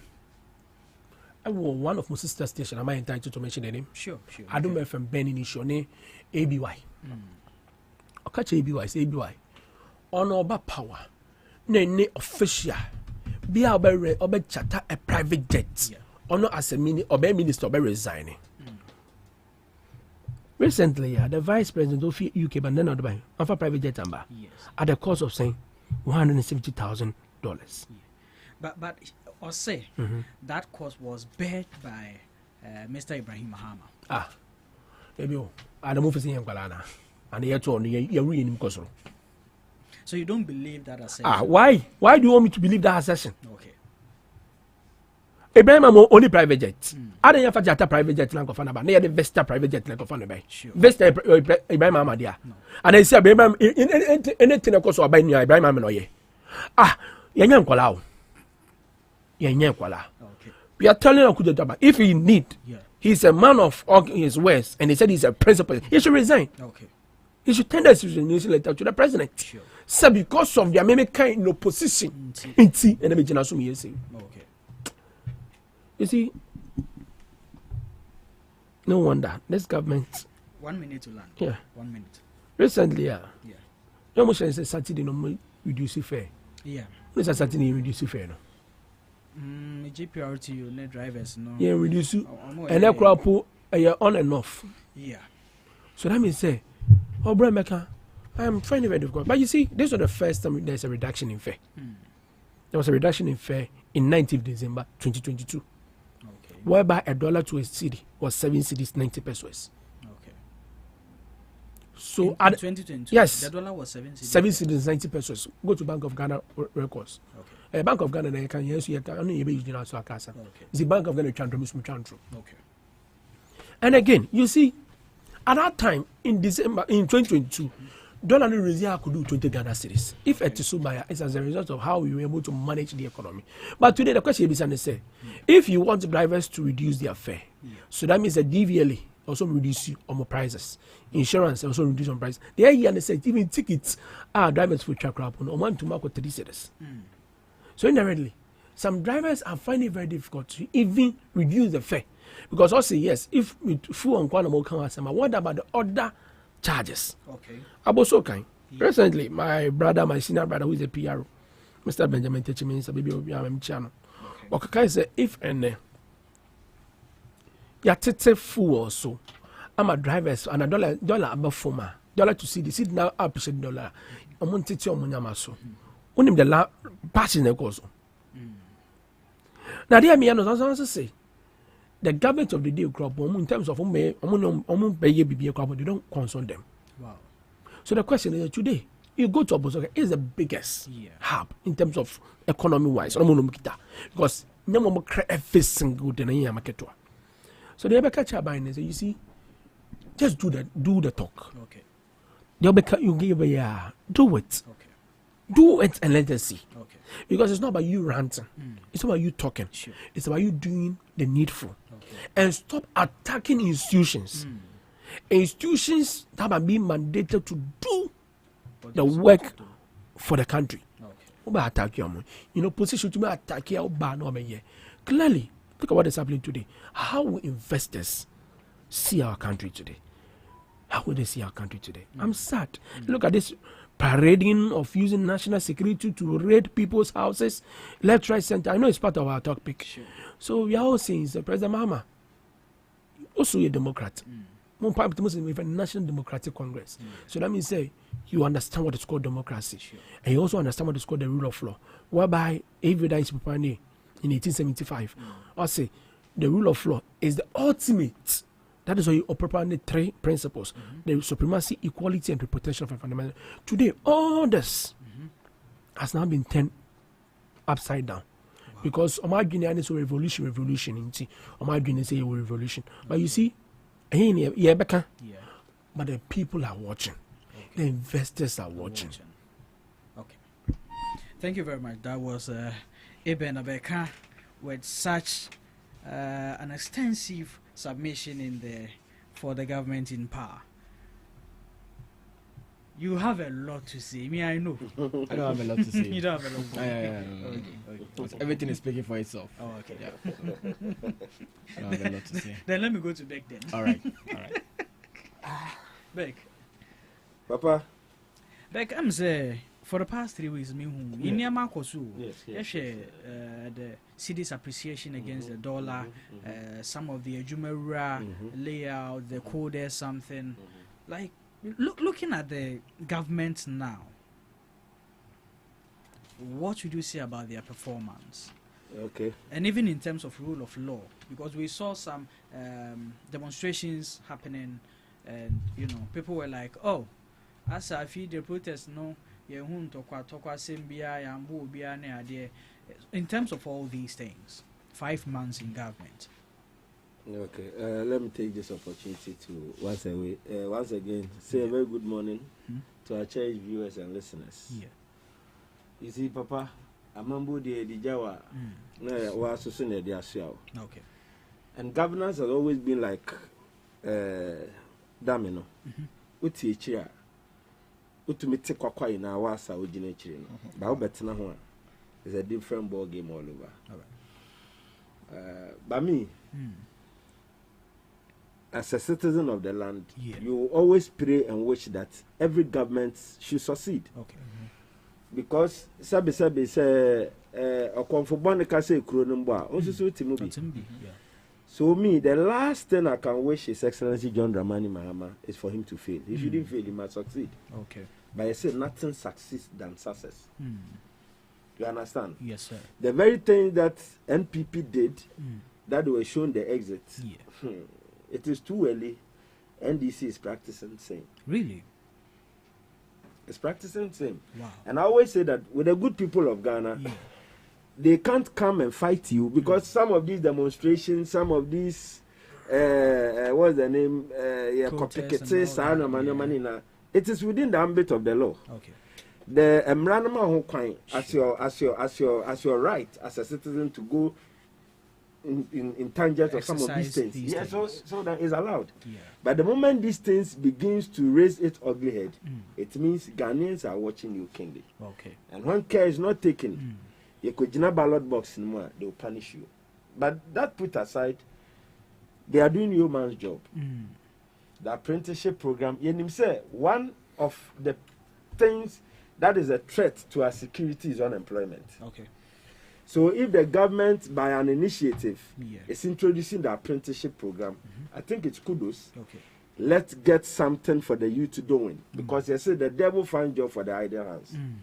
Once a nipano enye juma non kombano, a dream baby na kosu when it trim, and you can wake up at any point in time just to put body and soul together. Okay. So for me, yes, nyomani baby romo ye kasani baby record. So you know, Ghanaians are very, very, very, very decisive anytime it is time for election. Okay. A whole number start to say they are reconnecting you to the sense of old. Okay. And they will punish you. So for me, it is early days yet. And for the past month, Omabano, they've managed to do ABCD, kudos. And there are some of the things that strongly, as Ghanaians and as citizens, we must let them know that, look, the fact that we give you power doesn't mean that Ghana has been sold to you. And in Tina, per the national anthem, they say we need to resist the oppressor's rule. Okay. We are Ghana before political parties come into play. Okay. So for me, kudos. Okay. John Dramani Mahama is putting things in place, at least to elevate the life of the ordinary Ghanaian. Okay. Nemum, he who much is given, much is expected. We expect much from him. Okay. President in ODB pay. He was able to weigh the good, the bad, the ugly of things. Sure. Until he's coming back, he has no option than to elevate the standard in the game. Okay. And to say about Betnaha, Nasa, yeah, discuss shortfalls, sir. It means a man who ensure the fully. Okay. And I don't want to be quick to conclude because he has 4-year mandate. Okay. And sometimes some of these things must come, and we must see him addressing them as soon and as immediate as possible. Okay. Okay. Because you must always walk your talk. Sure. If it was wrong yesterday, it is wrong today. It can never be right today. It is my humble advice. Yeah. But you see, they will tell you have your say, and then they will have their way. Obi kana se mo se enti obia. Obetimi aka pa no befa o ba onfa. Na yen Ghana for de se wo fo 4 years in the beso. You betwa wo park na so. The ballot box in be be see o. And you affirm whether what you did was right or wrong. Wrong. Okay. Thank you. Thank you very much to Mr. Bexon. You still go by not having anything to say. I didn't say mini shake. I always say I don't have much to say, but I definitely have something to say. Yeah. All right. So let me use this opportunity to say a very big good morning to the President of the land, H.E. John Dramani Mahama, His Excellency, and the Vice President, Professor Jenna Naupokwajiman. She's back. Yeah. And then in a private jet. Yes, he's back. In a private jet. She's back. In a private jet. She's back. And then also let me say a big good morning to our party executives, straight or right from the nationals to the branches, and especially the grassroots members. You know, I'm a grassroots person, so anytime I'm any opportunity to say about Radio Subiano, I want to acknowledge the grassroots people, and let them know that we are working, and also to let them know that we are not better than them, especially those of us who are seen on radio and TV. We are not better than them in terms of communication, but we have just got the opportunity to represent the party on air. And it also doesn't mean that representing the party on air on TV means you are working. you can still not be on TV and radio and still be working. So I plead that every grassroots member should make sure he does the small or the little thing he or she can do to make the party a great one and the country too as a great country. Omari, I nearly mentioned the name on another radio station. Omari, you see, there is something we didn't do as a party, or we didn't do much as a party during President Mahama's first term. Okay. And what was that? And that is communicating regularly to the people of Ghanaians. Okay. What the president has done, what the president did, and what the president intended to do. So because of that, in Yankrophobia Babonte betun futuro Ghana for any so. You know, we thought say at the Pebian Eden a ton. So the things that President Mahama's first term administration happened, we thought it could sell itself. Not knowing. But since he couldn't sell itself, that means he be an no. It's because the force is now about Bonting. What do you say? Yeah. So this second term of President Mahama's administration, no. We are going down as a communication team and as Ghanaians. Boot for boot. To make sure we spell out everything that President Mahama is doing. Okay. As intended to do for the country. Okay. Alright? Yes, sir. How many years now? Is it a year now? 5 months. 5 months? Yeah. You see, what you should be talking about, you see, I was saying, the level at which the city is appreciated. Okay. The city is getting stronger and stronger. That's what we should be talking about as a country. Okay. It's not MPP, it's not NDC. It's just about the city. It's just about the city. It's just about the country. But even with that, the NPP has come out to say boldly that it is at the back of things they put in place, which is making your party benefit from the city's appreciation. Yeah. Your assemble or Bible mu you say nipa boni di oman so a oman ne den abo. Nipa papa di oman so a oman ne den etumpon ekoso. Left with me alone. Yeah. Say nipa papa abebetena oman so na onya hwe. Na so oman ne betumpon a yepe. Alright. Nipa papa. Yeah. Because Bible na eka. The Bible is saying it. Nipa papa betena oman no so na so onfa ne sa enya hwe. No man betum. No man betumpon a. Yemfa ne sa. Okay. Fair. Then people should spare us all those things. Again, Amari, government is changing lives of Ghanaians. That is what we should be talking about. Government is bringing back the hope of Ghanaians. We should be talking about these things. Sure. Equipment in the hospitals are saying the government is replacing them, is repairing some of them to save lives in the country. That's what we should be talking about. Okay. We should be here talking about Obi Yusu Land Cruiser, Obi Yusu. So yes, say one more breaching code of conduct. One more kind say and what say we yes. Private jet. Only cars are who are the President Nadu Danko Akufo-Addo. Ana mo ball mo echi. Na mo se mo de mo ba mo nyesa. If you compare cars to this cars no, it is any ese yenya no. Ya kosoro na ya ba fom. You understand? What we should be talking about is the Minister of Foreign Affairs. Yeah. At the Ghana Airways inside the back. That's what we should be talking about. But that can't exempt him from accountability when he says something and flouts it. Or say, if or no, our power with this position, not a vice president, ever private jet or resigning. Fast forward, you are in that same position. Just last 3 days, vice president arrives in the country in a private jet. You talk about that. Omari. Okay. You see, President Mohammed's 120 days. Yeah. My colleague here is conflicting President Mohammed's 120 days with 4 years. Okay. Brief us. Yes. He's conflicting 120 days with 4 years. Okay.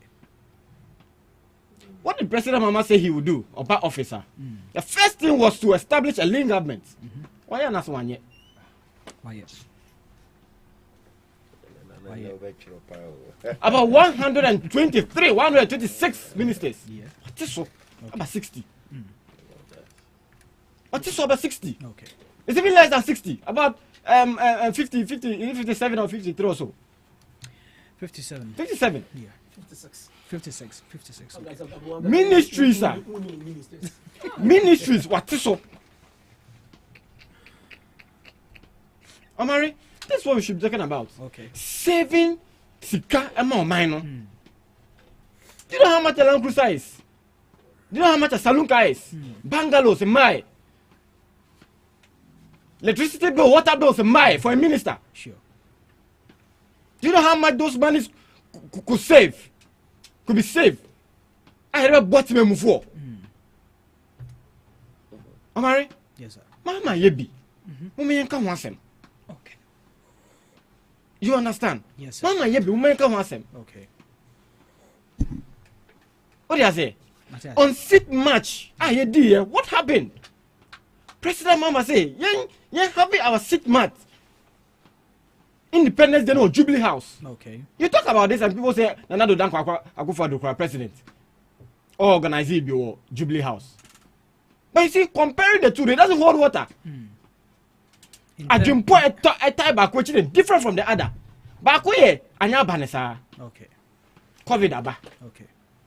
Anya banesa and see my Jubilee House. Okay. Bakusu, the mentality behind it was to save costs. Okay.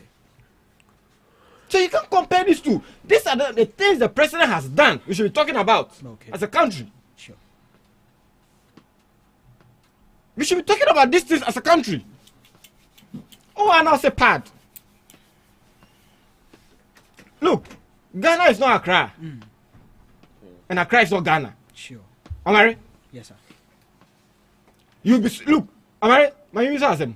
Do you know today in Accra, someone can stay a whole day without food? Sure. So if someone can stay a whole day without food, are you telling me, say, every month someone is supposed and must get money to pay or to buy a sanitary pad? Yeah. Alright? Yes, sir. So Bibet Matsina or Memuha a day without food. It's the same way. Oh no, Bibet Matsina a whole month out to be yesterday and top part. Go to the villages and see. Okay. This is the time of the month where children don't go to school. And then we talk about sanitary pad and then people come out and make flimsy excuses. President to sanitary pad with him. It means that Emmanuel, the females in this country, they are at heart. Because the money at children and the money at children. Okay. As if you educate a woman. Yeah. What do you say? So these are the things we should be talking about. Economic forum, Mama Bawaye. You see, economic forum, these are the things President Muhammad is doing. That is why we are having a better country now. Bringing on board people, intellectuals, to talk about the economy, the state of the economy. Economic forum is one yet. Why? Yeah. Okay. How we should go about this. President Mama could have said, me na me rally. And I told about mommy. Until me and I'm margin bedding. No. I saw money in a dear. We should come together and build a better Ghana agenda. Okay. You understand me? So these are the things we should be talking about. Okay. I say Land Cruiser. Land Cruiser seven put them in person. And we are here. Hajj Sika Yatete so. Unim and Azuni. Haji for na sem de ye kobo so sesi a monya asem o. Me say yate so. Ba what na ekoso. Me say what na ekoso. Mate pa ba me say yate so. E na me ka no. De me pese me ma hu say yate so. But say yate so na sem krofo na hu ha omo wo. E ho nso a. I mean that's a whole Obi Beka say cost 90 job. You start before you finish. Okay. Am I right? If you don't start, you can finish. Okay. You understand me? A jubilee policy aba. What are you saying? Say, anadina. We are launching policies. So you just launch it and you think by noon it should happen like that. You just launch the policy this morning and then you think tomorrow it should commence. Is that how we govern a country? You understand? Yeah. President Mama has not come out to say we are economic management team. But look at the rate at which the city is appreciating. Yeah. A country without an economic management team. Alright? Yes, sir. Economy will pay the deal. Economy will pay the day. You see, running an economy doesn't like noise. Because when you keep on making noise about the economy, have you seen so far? See, I told force about the holding press conference. See, I'm my lucky dollar, and I'm my lucky city. I told force about holding press conference. So this economy MPDD. Yeah. MPDD. Look, there are things we should be talking about as a mind, because at the end, no, CD and dollar, it affects I and you. So if the CD is appreciated, we should come here and say, on my name go ye. Never veteran case on my name go ye. No. I think my brother should join me. Need to be propagate. Yes, he should join me so we can propagate the good things President Mahama is doing. And stop talking about Anna Wayese. Did he ever mention about the good things President Mahama did? None. Mamboba Kokura. The President Mahama on Onyeshi. No. No. Amari? Yes, sir. Ghana calling him. Ghana Obianye Din. President Mahama is working. Thank you. Thank you very much. That was Mr. Ayamba making a submission in regards to how governance has been under the leadership of his party and the President of Ghana, His Excellency John Dramani Mahama. Now let's get into the conversations for today. The General Legal Counsel has been petitioned by a private citizen in regards of the trial with the Atoforsen, the current finance minister.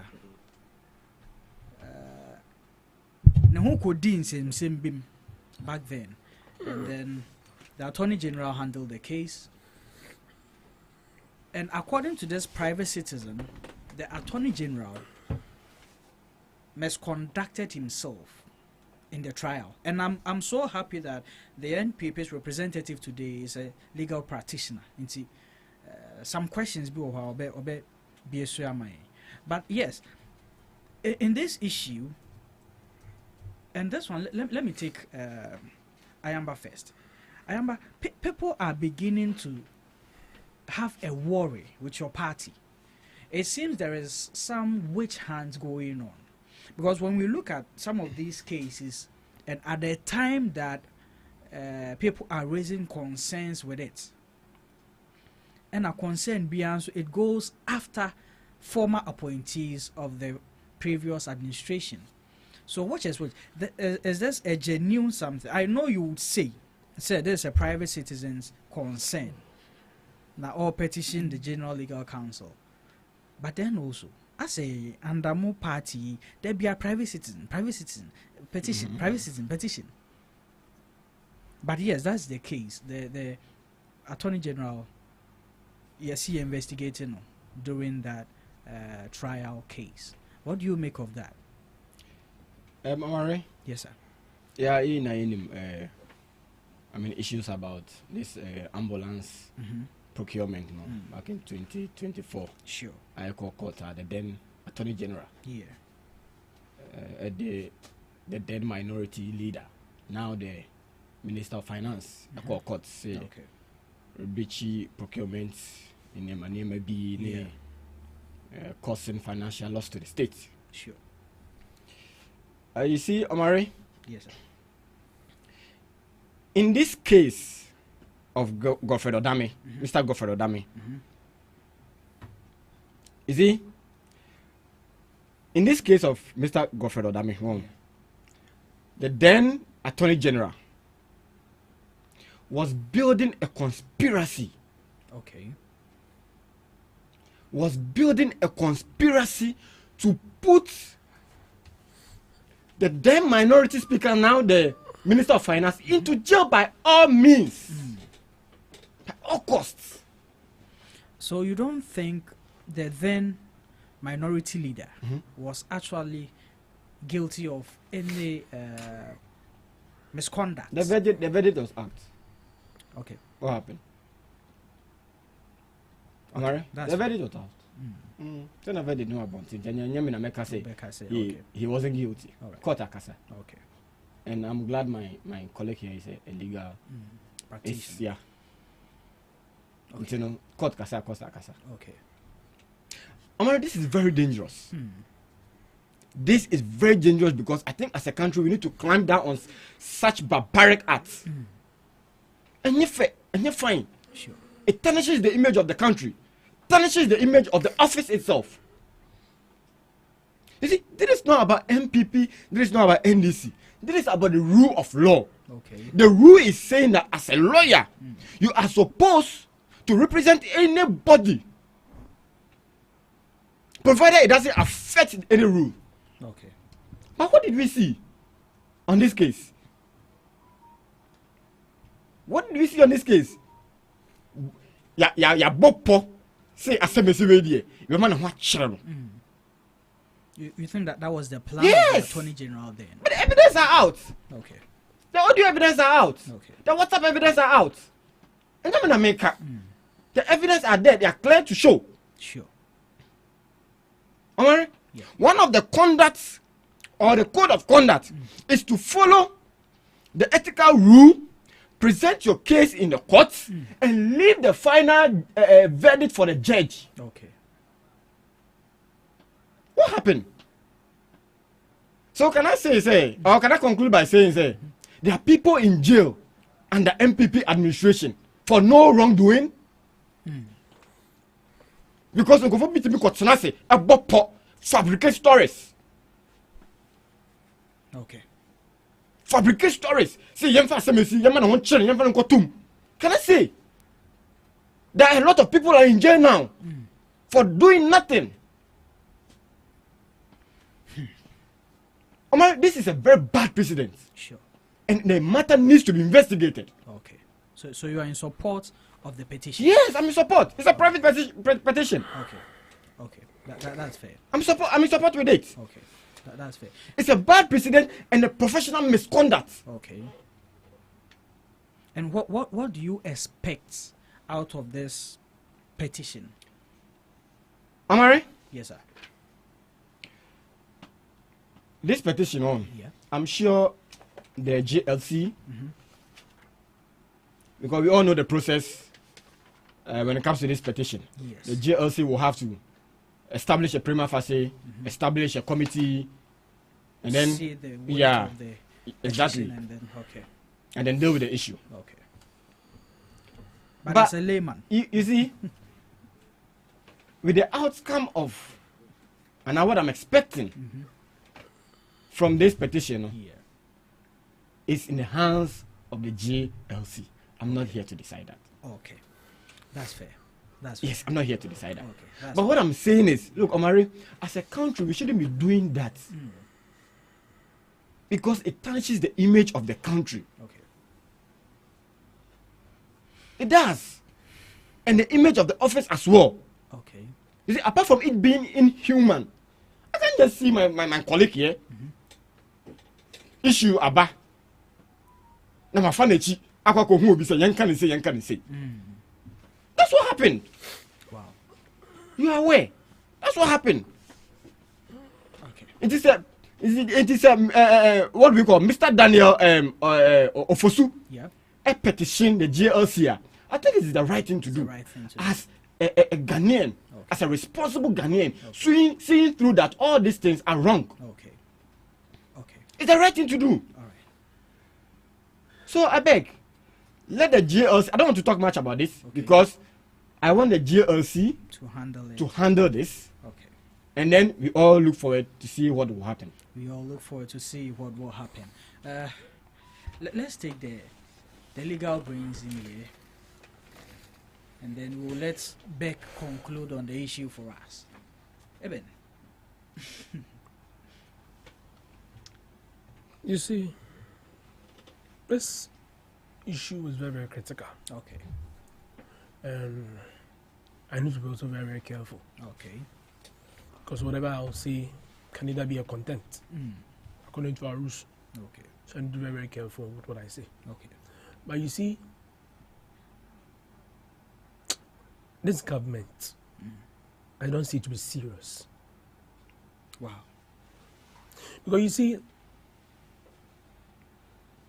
even though what we are practicing democracy. Yeah. From long time, define democracy in a very, very nice way. Government for the people, of the people, and by the people. And you see, the AVIC also gave a very, very nice definition of what is rule of law.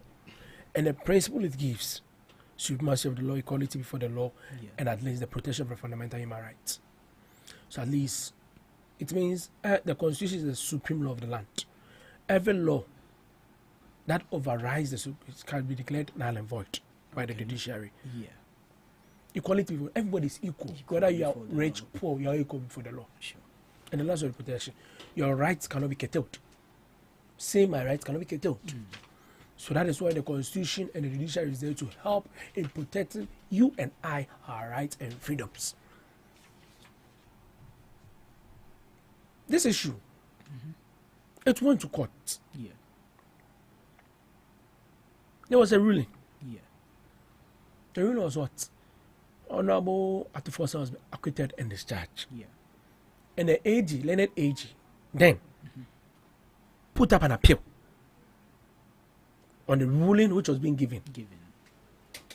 But we are not going to talk about the ruling. Okay. We are going to talk about an aspect of it. That is the audio recording. That is whereby the petition is more about. Sure. Was the audio recording and the WhatsApp accepted by the court? It was accepted by the court as an exhibit. Sure. Was it a fact that Jakba had a conversation with AG through one of the Supreme Court justices? Is it a fact? In law, when it comes to criminal proceedings, we have what is called pre-bargaining. That is what the Leonard AG, current AG, is trying to also do. Okay. When during his press briefing, he said, if no, as you admit that yes, you committed this crime, you can come so we can negotiate. Okay. So that is what's called pre-bargaining. Okay. So that means you are doing that to reduce your punishment. The punishment. Okay. So it's part of our criminal proceedings. Okay. Some pre-bargaining can be a face-to-face meeting. Some pre-bargaining can be on phone. Okay. And you see, what is called privacy, the right to privacy, which has been enshrined in Article 18, is very, very important. I cannot be speaking to you whilst I'll be recording. I've invaded your privacy. Sure. Because maybe whilst we were talking, you never knew I was recording you. The moment I record you, or I screenshot your messages and use it as a phone, I'm trying to invade your privacy, which can even sue me. Wow. But you see, that's not what we want. The issue was there pre-bargaining? Yes. There was? There was a pre-bargaining. Okay. If the issue is, there was a conversation, help us, because you are an evidence, help us, so that because you accepted that, yes, you are ready to refund the amount of money which they paid to you. Okay. You said it in court. So that means indirectly, no, there was an offense. Yes. Okay. Yes. Okay. Because you said so your company is ready to refund the money. Because you were not able to procure the equipment which they need. And you see, if this is how you're going to move in our country to get to a time, maybe just you, Omari, yes, you put up a petition. After this government goes, you put up a petition and write. All in the name of trying to suppress someone. Okay. This petition, have you been able to read out the 5 pages petition? Yes, I've gone through it. What does it say? Yes, we know the section 18 of Act 32. Yeah. That's the Legal Professions Act. It talks about when you have an issue with a lawyer, you can put it in a form of petition and present to the legal counsel, the general legal counsel, then they decide whether he is guilty or not. In this case, when the general legal counsel gets it, they form what is called a disciplinary committee, right? And they go through the petition, and after, give the person involved or the lawyer involved a chance to also respond. That is the audio patent rule of the principle of natural justice. That is the right to fair hearing. So also he'll give you a 2 weeks ultimatum to also bring his response on the issue leveled against him. Okay. So now I don't want to make any comment about it. Okay. Let's leave to the general legal counsel to add, because what I don't know what will be the response of lawyer Godfrey Dami. And you see, Obrameka, you cannot bring this man down. You can never bring this man down. That's not what is going to bring him down. He is focused. Sure. He is ready to defend the country. He is ready to defend the constitution. That is what is meant enshrined in Article 3. Defend the constitution. And it's your right, it's my right to defend the constitution. Sure. So if there's a crime, should we let the crime go scot-free? Or the criminal go scot-free? No. That is why the court is there. And you see, sometimes I just don't want to go into it too much because it's an issue, it's like an issue at the court. Yeah. If you're not careful, So and because of at least the profession I'm also entering, I don't want to be like making a prejudicial statement without at least the general legal counsel coming in and have their own final or recommendation or judgment. So I'm very, very careful what I say. But you see, all what the petitioner put up. It's part of our ethics, and it's part of the profession in which I'm about to enter. Okay. So we leave everything to the legal counsel. But you see, I know they copied the learned acting CJ.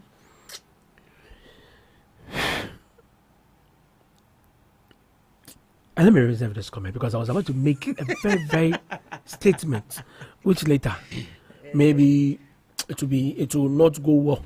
Okay. I want to reserve that comment. Okay. But you see, we play with the learned or the acting CJ. Now you see, if we want what is called democracy and rule of law to prevail in our country, he should do the needful. Okay.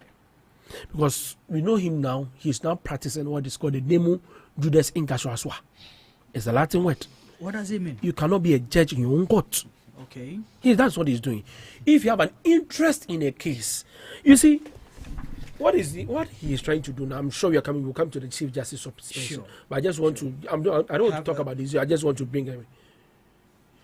When you have an interest in a case, this particular Latin word I quote, yes, the only common case that is associated with this particular Latin word, that name of it, is Akufo-Addo and Co versus Kwashiorina and others. Not current president, his father. And you see, when I was reading constitutional law, and when I got to the principle of natural justice, I loved that particular topic because it makes you get a very wide understanding about how the law should work. Okay. If you have an interest in a case, the only thing you can do is to rescue yourself. Okay. But the acting CJ has an interest in it because his interest is he will be appointed the next CJ. So he's doing everything possible. Really? Yes. Wow. He will be appointed the next CJ. So it makes him find interest in making sure because some of these things. you see, one of my MPs, Vincent Asifua, he put up a suit, an interrogatory injunction on the suspension of it. You see, earlier there was a composition of justices to sit on this case, which was being presided by Professor Henrietta Bonsu, JSC. What happened? When the current acting CJ came in, what did he do? He wiped them off and set out his own people to sit on the case. Indirect, what are you doing now? That is what you are a judge. You are what? You are a judge practicing what a judge in your own court. They moved you this in casual as well. So you are pretty with him. You see, to make what is called the law should be equal to everyone. There's an equity before the law. Nobody's above the law. We are equal before the law. Let the law prevail on its own. Okay. At least what you know perfectly what in law. They say you are not guilty until you are proven guilty. Yeah. So it's the court that determines whether somebody is guilty or not. But when you read the judgment, clearly, I feel sad for Mother Ghana. Because when you read the current judgment of the case between the Attorney General on this issue about this, when you read Professor Henrietta Mensa Bonsu, his judgment in page 76, you ask yourself, the woman spoke in pain. Why?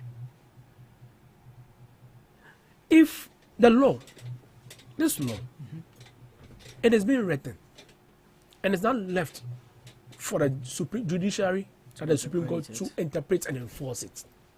So, for example, in this constitution, they say when you are not comfortable with what the presidential elections result, what you do is what you write out a petition to the Supreme Court to decide on it.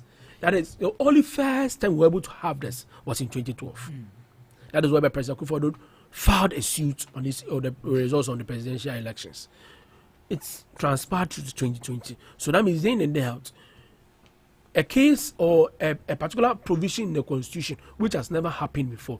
People are trying to test it for an interpretation to see how it is. For example, this suspension of the CJ, current CJ, it has never happened. Even if it has happened, it had never got into this particular point because the former Chief Justice, her Lord Ladyship Georgina Tudor Wood was being petitioned under President Mahama and President Mills era to be removed, of which one of the former Justice of the Supreme Court, JSC Kwega, petitioned President Mahama to do others and stuff. But when it went through the Council of State, it had a different way. But you see, we are not in a jungle zone. We are practicing what is called democracy. And the principle of rule of law, as well as the principle of natural justice, should prevail. Just give audience to anybody that has an issue. You don't decide. There's a norm already there. You want to change the norm. That at least any case that want to be tried in any court should come to you to give a date and to give a justice to sit on the case. What are you trying to do? Are you trying to turn the rule or what? The learned acting CJ, Lordship Bafuboni, at least. So you are very experienced legal brain in our country. I think he's the most experienced now. No, it can be true. Okay, I'm coming. I'm coming. Take your time. It was at Rollins, Kufuor. He together with Palmer, the chairman of the committee, set up. Yeah, the head seniors. But you see, it doesn't matter about your seniors. Somebody may be your junior, but in terms of experts, he's far better than you. Really? Oh, I thought lawyers you value seniors. Yes. We value seniors. For me, anytime I see my senior, I have to give them respect. But you see, it's not everything your senior knows that you also know. Of course. You see, that's why sometimes I always say I respect Chacho a lot. He's somebody that when you are following him in terms of making a legal argument, you need to read more. You need to read more because he can be quoting a lot of laws to you, cases to you. But you might not even have an idea. You see, he's a fine man, and I always respect him. Devoid of our political differences. But he's someone I respect so much. So anytime I hear that Chachu is having a case, I want to listen to that particular case and get more. So the petition which is being sent to the legal council, let's leave it to the legal council to decide. Whatever outcome that comes, we know perfectly well that the former AG also present his side of the case, and that is the right to fair hearing or the auto rule will be administered by the General Legal Council to the former Attorney General. So let's leave it to them for them to decide, so that we can see the net effect of it, and we know perfectly well that whatever that has happened, the Leonard Godfred Dami will come out successful. Okay. Thank you very much. That was a submission by the NPP's communicator, Mr. Abaka Aben. Now to the last man of the three wise men. Babe. Piggy, you see, my secondary school teacher once said that when you go to meet two people fighting, ask them what happened yesterday. That's why I left you for them to. So, to say, Nipa me no could be said, no, I said, man, it's something necessitated the fight. I really love that proverb. Great. And I know, good morning to the Honorable Member of Parliament for Kwesi Mintim, Raya Fifi Bokman. The NDC, he was my secondary school teacher and he taught me government. And he said this. So anytime I make use of that word, he comes in mind. I was called to them, decided that about Bibi no see, into order them to call the You see, whatever is happening, this GLC here and there. Iffy baby iffy. You understand? And then there's something that we call you understand? Because when you love me, you love my pet. Sure. What is the role of Godfred Dame now in relation to the issue of the Chief Justice who have been made to step aside? What is his role? Is he not part of her legal team now? Sure, he's actually representing. Exactly. She's the one representing her. And let me tell you, let the NDC have this in mind. The Ghanaian, we are thinking about bread and butter issues now. Okay. And governance is a serious business. Okay. People are hungry. People want to put body and soul together. That should be your focus. To satisfy the ordinary Ghanaian so that they can rejuvenate and then have a sense of belongingness as a country. Okay. Some Machiavellian tactics now NPP did and Ghanaians showed them the exit. And American is too early, you are playing same. Too early, the NDC is playing the same. So you believe fast they forward are around losing it. focus? Fast forward around it. Okay. When you say sometimes, when you are strong to discredit the messenger, the message becomes irrelevant. Okay. When you discredit the messenger, the message becomes irrelevant. They say, I've sat in this studio and I've told you that Attorney General Nyen from Sobia, I said it some time ago, and I still stand by that. Okay. Is it in relation to the ambulance issue? No, like the petition to take care of her portfolio that now she has been made to step aside. Are you talking about the Chief Justice? The Chief Justice. Sorry. Okay. So that's our game. Sorry for interrupting. So I didn't get it right. The Chief Justice. Sorry, not the Attorney General, the Chief Justice. And you see, the same way now the Echo Circle and Godfred, even though the matter went to court, the ambulance saga went to court, you had a fair hearing and you came out victorious. It settles it. So why are you not petitioning? You see, this issue. That is I'm very careful. Hello. But the petition is not going for auto forcing. And so who is the one doing it? It's from a private citizen. It's from a private citizen. Who is the private citizen? Man, why do you think we are always? Because I are giving room for the NDC and NPP. Sorry. We cannot believe you. We are just trying to help. And it's my apologies. My apologies, Mr. Chair. We are sorry. When you are speaking, we are sorry. We are sorry. But I'm going to you for saying if you are some. So I kept quiet. Let me do it. And you see, I didn't wait for the You understand? Yeah. So whatever it is, Godfred Dame is becoming a target because now it has to do with the AG again. To this time round, let's go and discredit the messenger so that the message doesn't become relevant again. Wow. But it was the same court that gave a fair hearing and gave a verdict in favor of Atuforsen. Okay. So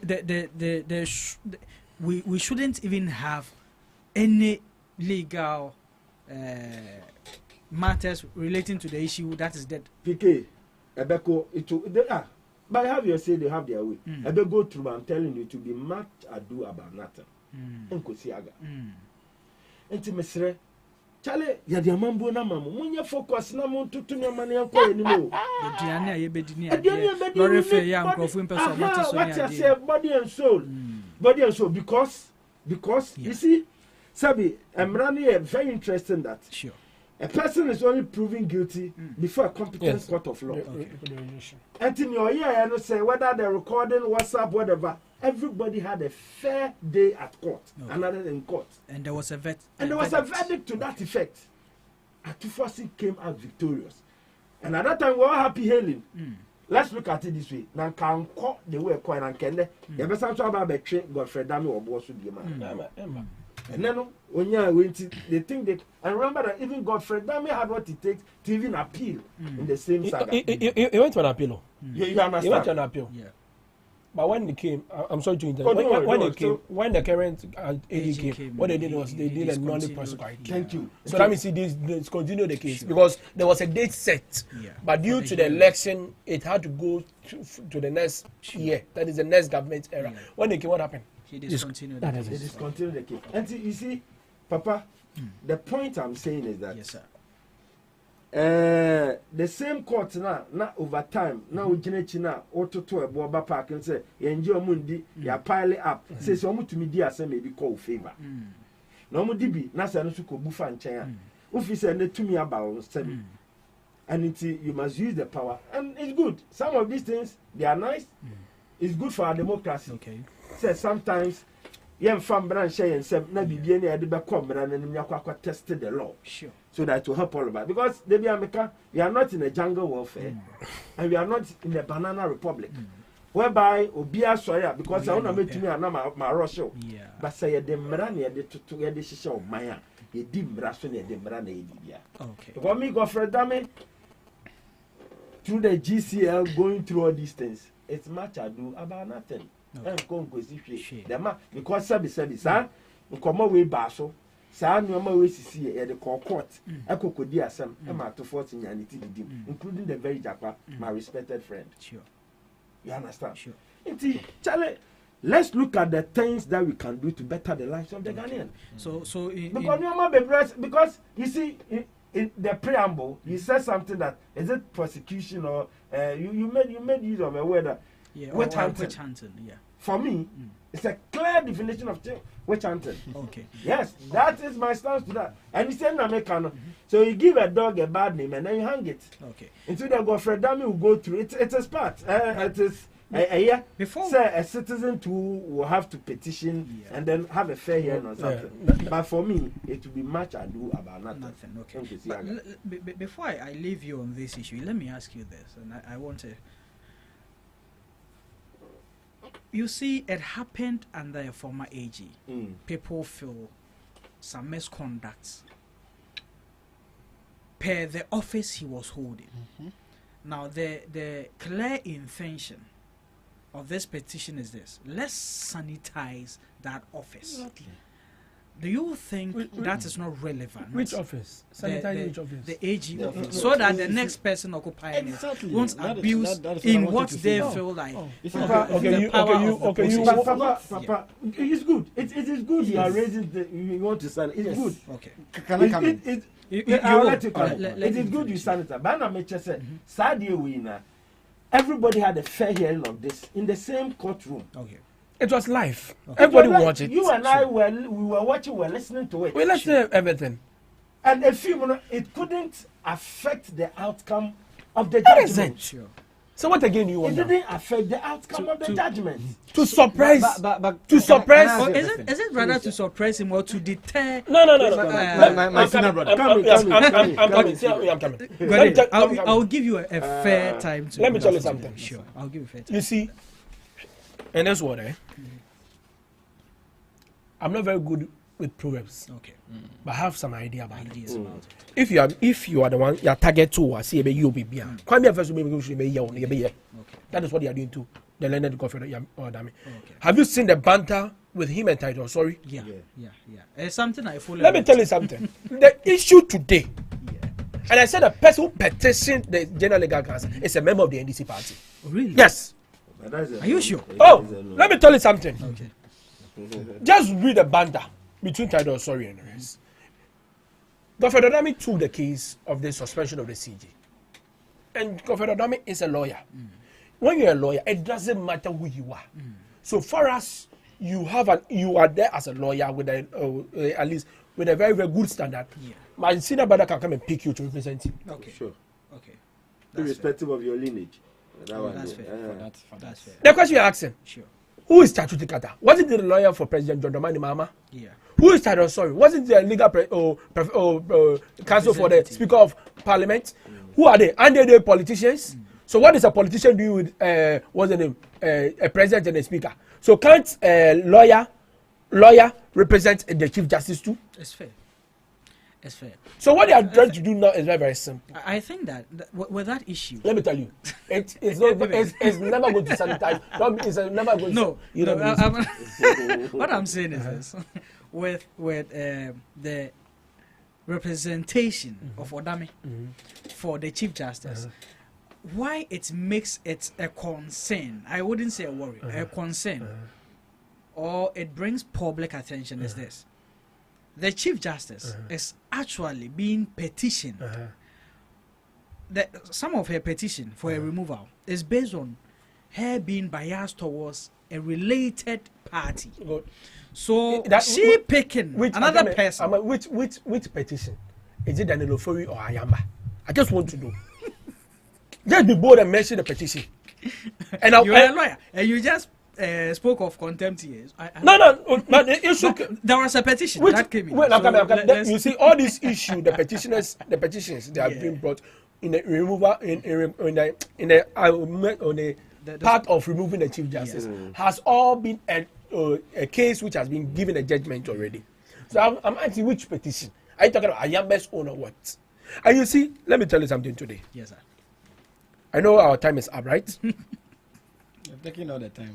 You're coming. Don't worry. The two of you are taking all the time. You see, this issue, this issue, I always say is that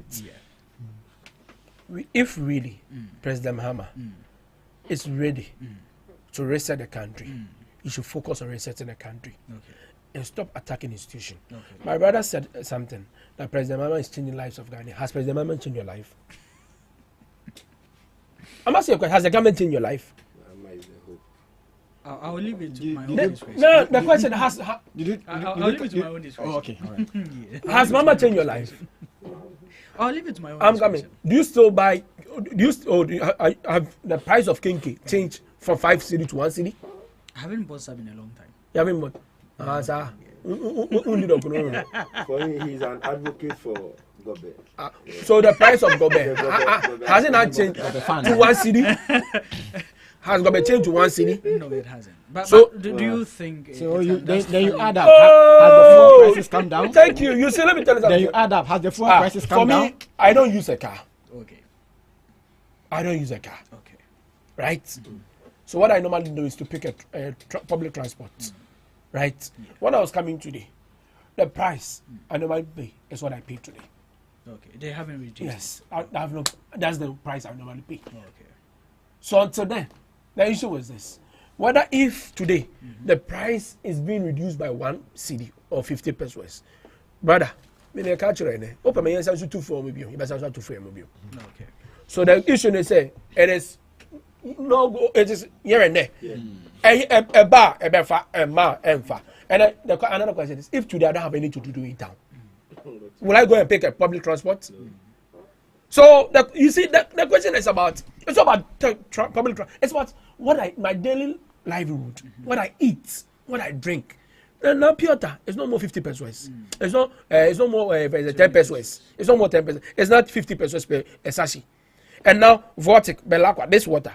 How much was it? It was 1 cedi 50 pesos. Now it's almost 3 Ghana cedis. So how come was it 50 pesos? The issue was, you see, day in and day out.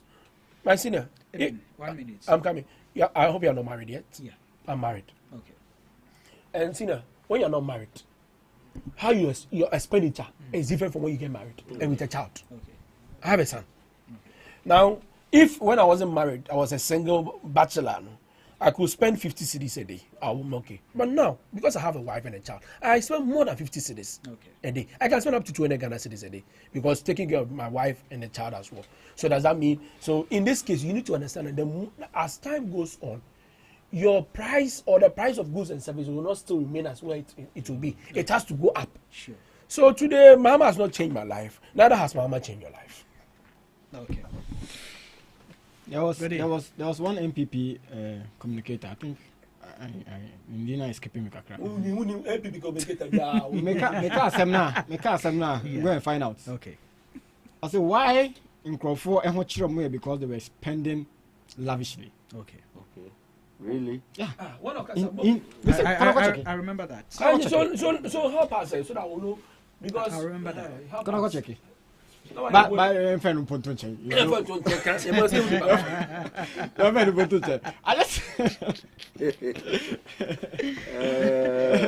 Interesting. But PK, let go there finish. I just wanted to ask my friend, my senior brother here. I say, I mean, nanka assemnya kya kewi. I mean, there's a verdict. Atu forcing. I mean, Ghana you get it. That's what you're saying. Yeah. But my question is, are you okay with what transpired? Are you okay that there was a conversation behind doors? That is what is called pre-bargaining. Look. In law, it's pre-bargaining. Look. I want him to finish. Yes. I can give you my response. So, are you okay with the conversation going outside the courtroom? So, if you are saying today that Atufuosen has been vindicted, so Yenja Asemna, will it suit you when you have a matter in court and this same thing happen? We are not talking about Atufuosen, no. Like my colleague is saying, we are talking about sanitizing and cleaning up how things are done in the country, so that it doesn't repeat itself again. But that's what we are saying. I'm finding because so I'm coming. So is that part of the resettlement? Yes, it's part. It's part. You see, PK. Yes, sir. Humbly, I want my brother here to know. Okay. And Makano, Mesabi, I don't have any control over the outcome of whatever committee that the GLC will put in place. Okay. But mark my words, we come here to discuss him. Me say it will be much ado about nothing. No, I'm not saying it's a chinchina now. There should be something. But you are saying resetting. You are saying resetting. Me say, my brother. Me can't say enkosi baby. Me can't say because for you, your party, your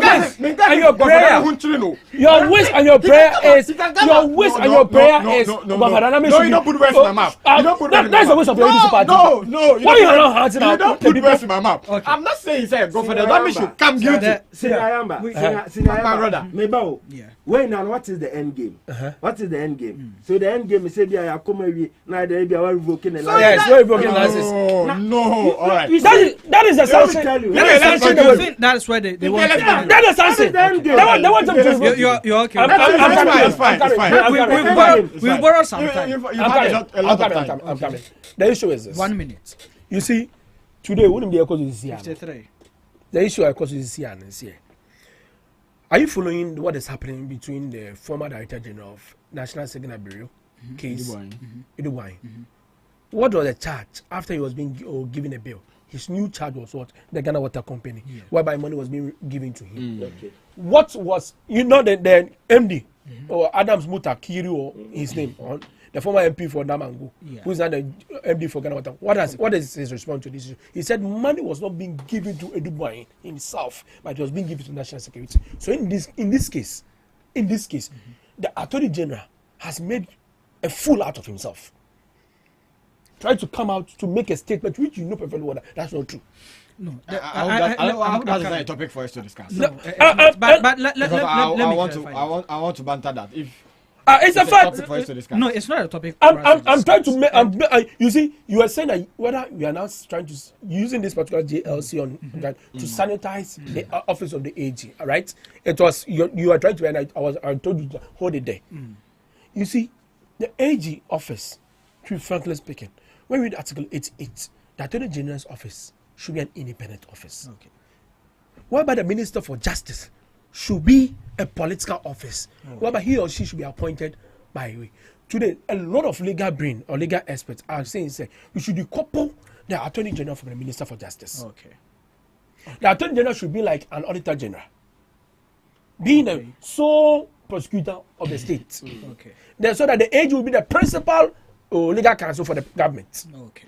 But you see, the moment we have these two, this is what will happen. Okay. Because today, look at what the learned Dominic and Honorable Esquire has done.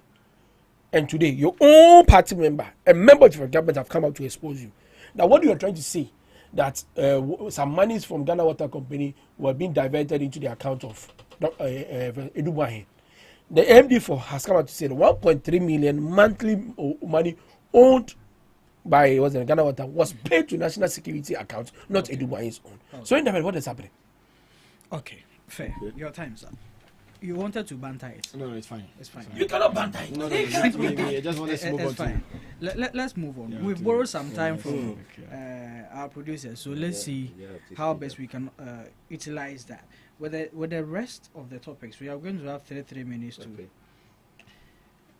The national security under this government, and this personally is a worry to me myself.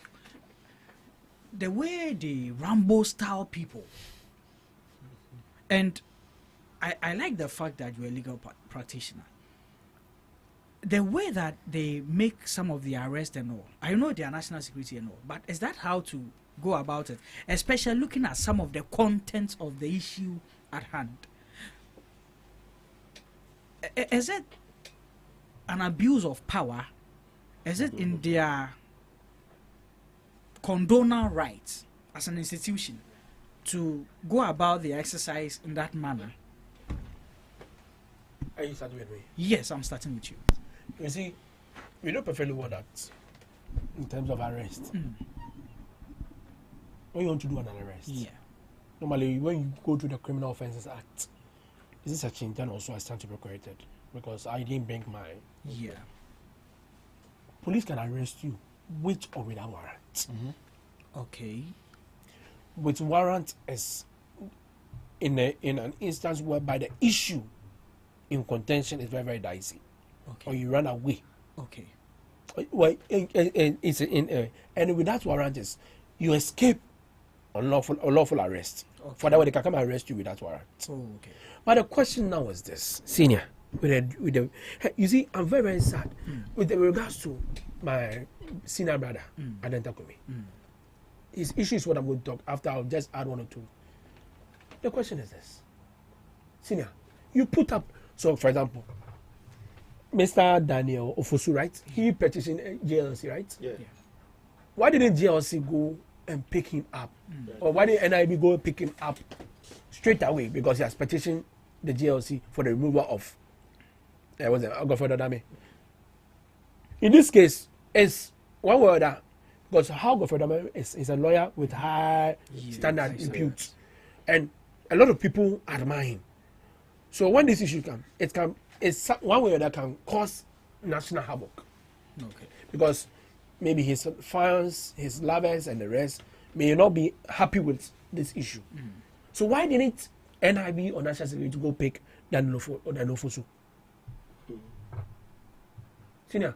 Yes, sir. But Adenta could be just petitioned the president of the land that this is what is done. Read 1, Principle 7 of the Code of Ethics, right, of judges and magistrates. It tells you that judges shall not permit or engage into ex parte communication, pending or impending proceedings. When you read the view, that's what he said. It was 7:30 to 8:30, right? The relation. But what is happening?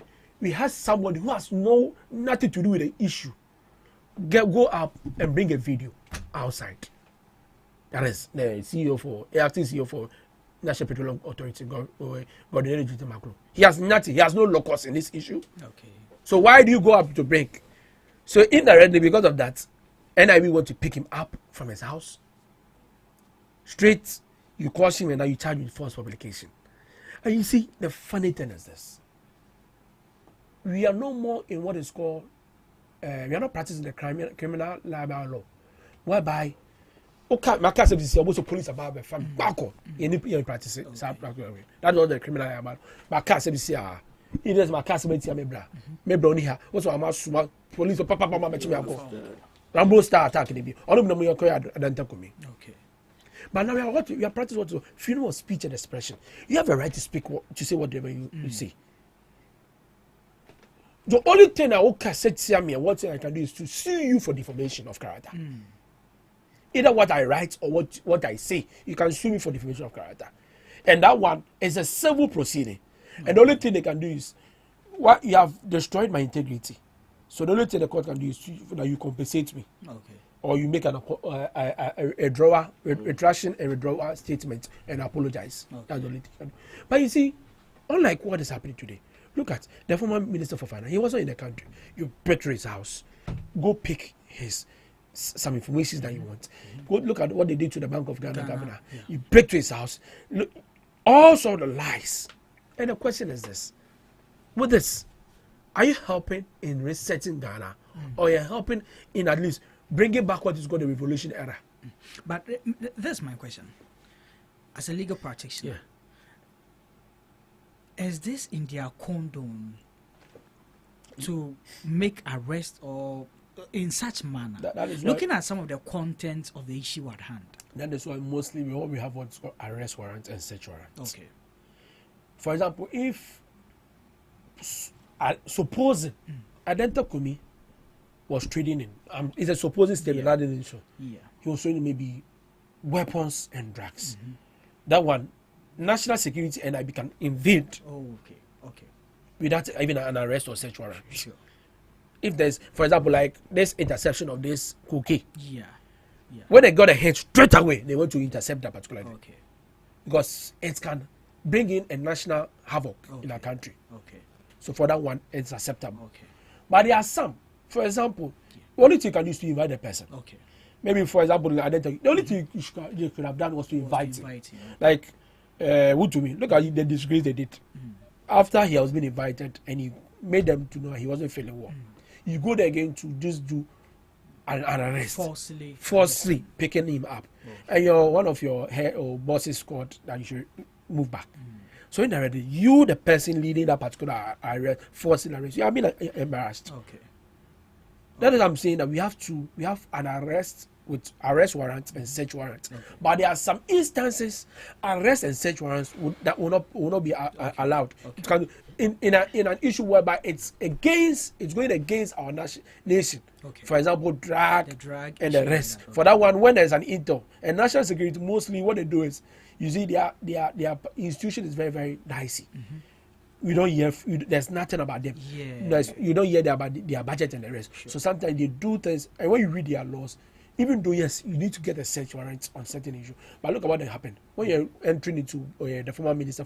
There was no search warrant. He wasn't there. Straight away, you break into his house indirectly. That is why I love one quote from Kofi Bento. He said, when you are there, right, and somebody comes just like, follow me. Don't follow the person. The person can be a kidnapper. Look at what they did to one of your own colleague. What's the name? This one. Okay, TJ from Enza. He was down with an exams going home. Straight away, you picked him up straight. And the question is, with this, it will make the person you're picking him up not even speak. Okay.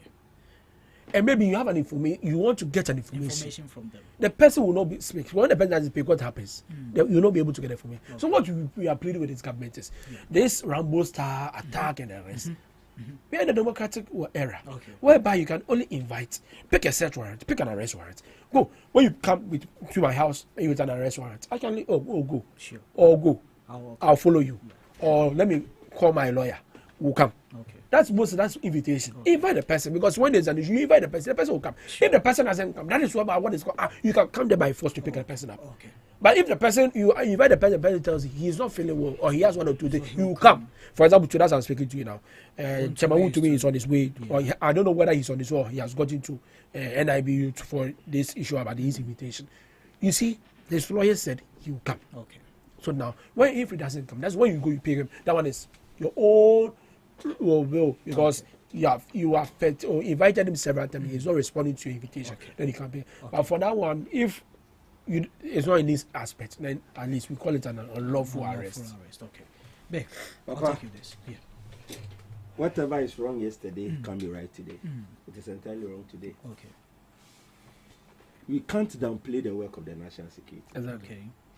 I have sat in this studio and I've said it time without number. Sure.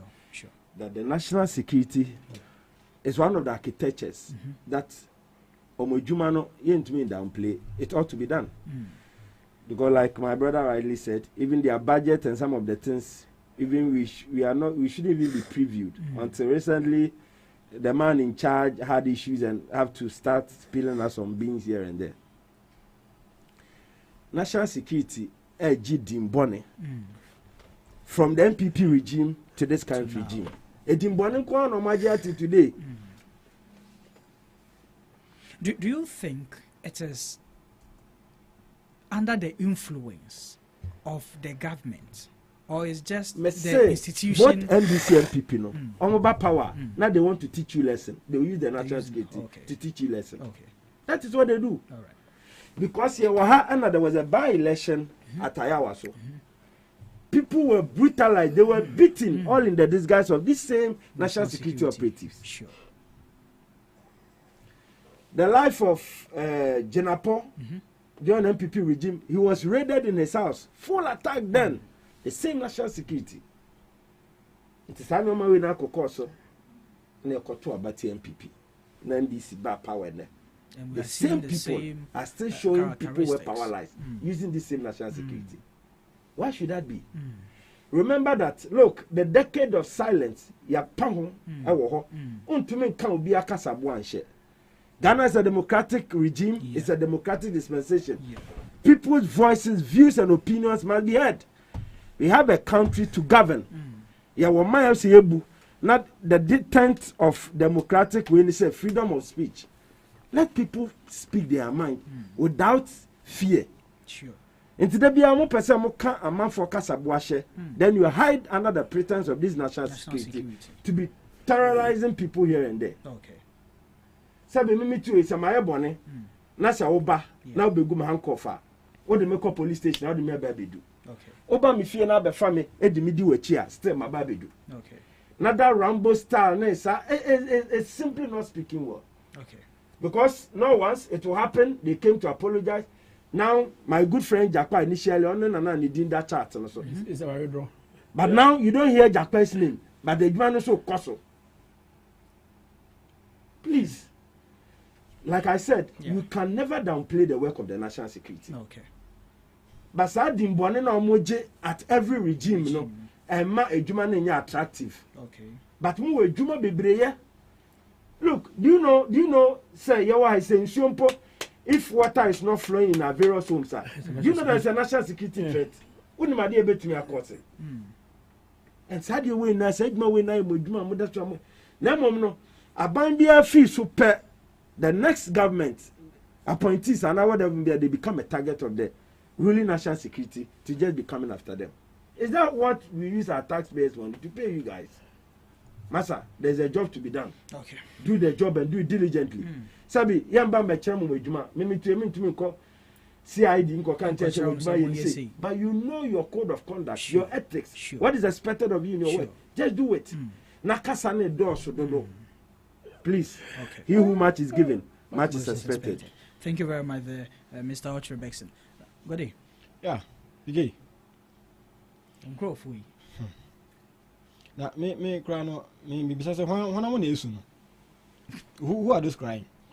But see, Gode, this one I wouldn't limit it to are those complaining of national security rate. You see them today, and he speak that way. Who are those? Table no better, no. I start to say the as it was in the evening or in the morning, so shall it be in the evening. Oh, really? Oh yeah. But my question is this: is it lawful? Bigay, I say as it was in the morning, so shall it be in the evening. Then pray to be in power forever. That is it.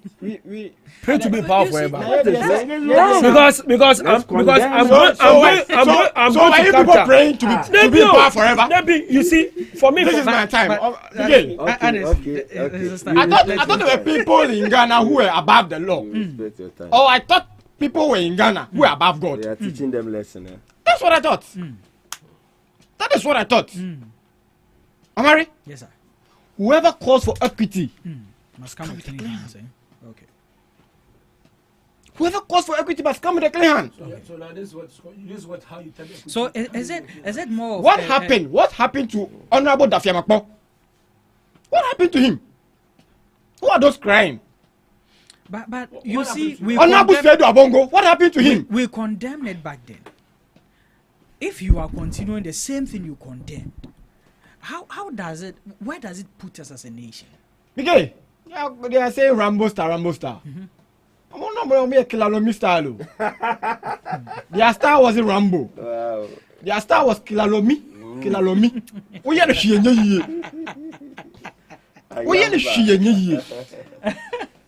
Honorable Sosu was in church preaching. How was he picked up? I think I'm Rambo star. It a mama to 4 ball cry. Oh yes. Oh, power head. In a moment to 4 ball cry. Mr. James Boateng. Look, we can continue on and on and on and on. I think you people should give us some breathing space. But you see, when you're mentioning this thing, you should have added the Nyama. We know who they share, who they maybe body natural, who they you go and search. But regardless of that, Godwin, and this I don't honestly want us to limit it to just the NPP, what they did when they were in power, because this can actually happen to any ordinary Ghanaian. The manner in which the national security are carrying out their exercise, I mean, it's quite extreme. Looking at some of the content of the issue at hand. For instance, let's take Kumi's issue, Adenta Kumi's issue. This was a clear issue of just invitation. If he refuses to come, that is why you go pick him up. I hope you understand me. Let's take Kumi, not affiliated to a political party. He is just an ordinary Ghanaian. Made a statement. We need him for clarification or verification. Is that how we should approach the issue? Did he ask permission before putting a statement out? Come on, go there. PK, come on. PK, what I'm saying we are in a democratic. You see, how I'm foreseeing you is how the second petitioner in the removal of it. That's how his life is. PK, look, let's leave the security service to do their job. So yes. I pray. I just want to see you after 2028. When you you know how many times Chamawood was invited? How many times? How many times? How many times? Even if it's twice. It is once. Even if it's twice. So what prevented him from going? You know how many times Chamawood was invited? But the moment you freeze the person's account, at least he has nowhere to go. Why was his account freezed? We should be talking about things which happened. We shouldn't just jump into what is transpiring now. Revolution. Like my senior colleague said, they see that or no. Okay. So you believe that the style of the exercise is as a result of. Look, because nobody's bullying anybody in this country. Okay. They are doing their job diligently, and we need to give them that space. I pray after 2028. You understand? Yes, sir. Yeah. We need to give them that room to work. Okay. They didn't go about shooting people. People were all over. You do shoot anybody? Within last 8 years with guns. But when they came, with guns. Were they holding? And then you sit here today and they say, because the table have turned into to me, Osu, he's crying. Obi also made Master Samahama position from number 8 to 6. Now he's crying. He's asking for help. Who is he asking for help from? Is it Ghanaians or party members? I foresaw a Ghanaian. When you were destroying our water bodies, our forests, you didn't know you were Ghanaian? Now say quiet. Okay. You came to the national television displaying gold. You didn't call on Ghanaians to come say yencha gold no. One can say Ghanaians say yencha gold no. You understand? Yeah. So I don't see any brutality in this. Okay. No, I don't see it at all. Okay. If you ask me. Okay. I think we should give them the room to work well. Okay. All right. Okay. Yen tata obia. That's Yen tata obia. Okay. Omari, you understand me? Yen tata obia. Okay. If you are invited, a bit to say, finance minister, so you think if he was in Ghana and was giving those flimsy excuses, wouldn't the security? Yes. And is it justifiable? Oh yes, it is. Because nobody is above the law. No, on can't saw mouth. No name fan. No name fan. No name fan. Some no kind. Yeah, one crop for I'm home for months. So call Parliament. I could sign e-levy. I could ye. You don't to ambulance mo. No more home farm. Okay. No more home farm. Okay. Fair. You don't call Parliament. So I'm go pass a bill. Fair judgment. Matthias. Because you see this issue, me I don't want to discuss this issue cry into a February. Let's leave the national security to do their job. That is all. Okay, that's fair. Thank you. You want to say something? Yeah. 1 minute. I know Eben also has something. I think PK, you see, the language you see too. I can fool baby say, so I'm going and can do it. I say I'm going there. Also, me presenting me my antecedents in the previous regime and what is happening today. To make what is wrong yesterday can't be right today. It's wrong. Yeah. So you're condemning in no certain uncertainty or no certain terms. Say near any. Okay. Into meshe minia ayamba and the power how into one the way Okasa the I would defend the indefensible. Minim Ghana for mobile 8 years. Okay. Yeah, the chair we are. That's a table on the social. Now happy say mini ebesan share with studio. Now the casa na koswa yesa. Yeah, and share na sa there no more. On one point Eben as the national security boss. Maybe like borrow the words of Ayamba. Anyway, I better alumni. You are going to deploy the alumni strategy. So you know, and we have a country to govern to improve the life of the people. You know, they be come see both the NDC and the MPP. Yeah. Obiaka support they are not the same. Okay. What I said. Yeah. But what is wrong is wrong. It's wrong. Let's condemn. Let's build a nation that everybody will be proud of. Okay. NPPAB, NDC, is that the way to go? We need to move away from certain things that doesn't. We need to move away from some of the things that give room for the ordinary Ghanaian to talk about all the time. Okay. Because even one came out of revolution. Sure. And don't put chess and munyepe. Okay. Into what is wrong is wrong. National security, we shouldn't gag them of their work. Let them go about their constitutionally mandated duty. Okay. Then people they hide behind the same national security to terrorize the other. And then this will come and they do the same. It's more yes, Anna. Na chemuna no bia a target. You go to hide behind the national security to do the worst, which is not proper. Okay. All right. Thank you very much. Hi, Lord. It's my prayer that you continue to be in power forever. Because how you are talking, for me, I don't subscribe to raiding people's houses. Okay. Whether it was being done by party or under I don't subscribe to it. Okay. That is why we are not in a revolution era. Like a soldier for military, before the military, or the autocratic Ethiopia. Sure. But if you look at what is happening in Burkina Faso, even under military regime, still the rule is working. Okay. Why? Okay. So today, when you do this, you're okay, right?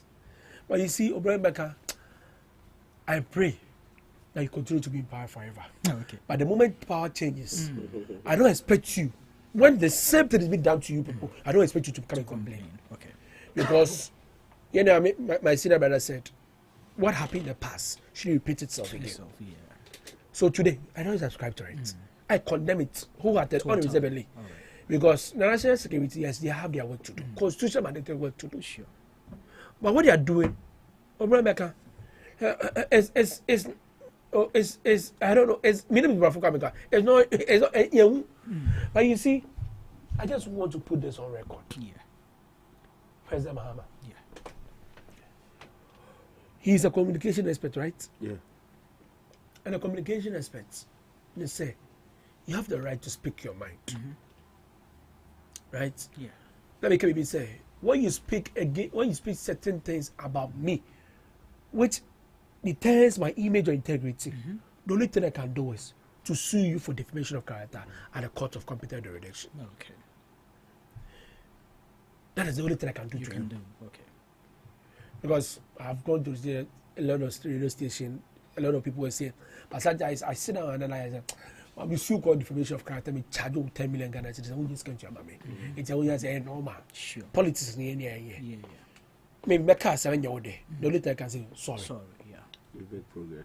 That is why I like this man, Guru Gopadas, that Indian monk. I like him so much. Every single day, I have to make sure to read or to go to his Facebook page and read something about him. He said, you see, there's a difference between forgiving and being forgiven. Today, when you do something to me, I forgive you. Then that means I have wholly taken it out of me. Sure. But forgiving, I can forgive you without taking it wholeheartedly. But it's still in my mind. That is what they are doing. Okay. That is what our brothers are doing. Okay.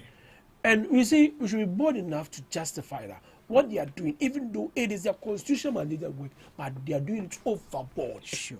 The extremity of it is what we are talking about. That is it. Sure. For me, I'm a Ebenezer. I'm pleading with President Mahama. Okay. He's a communication expert. He knows how communication is. Sure. He was once a president of the former government.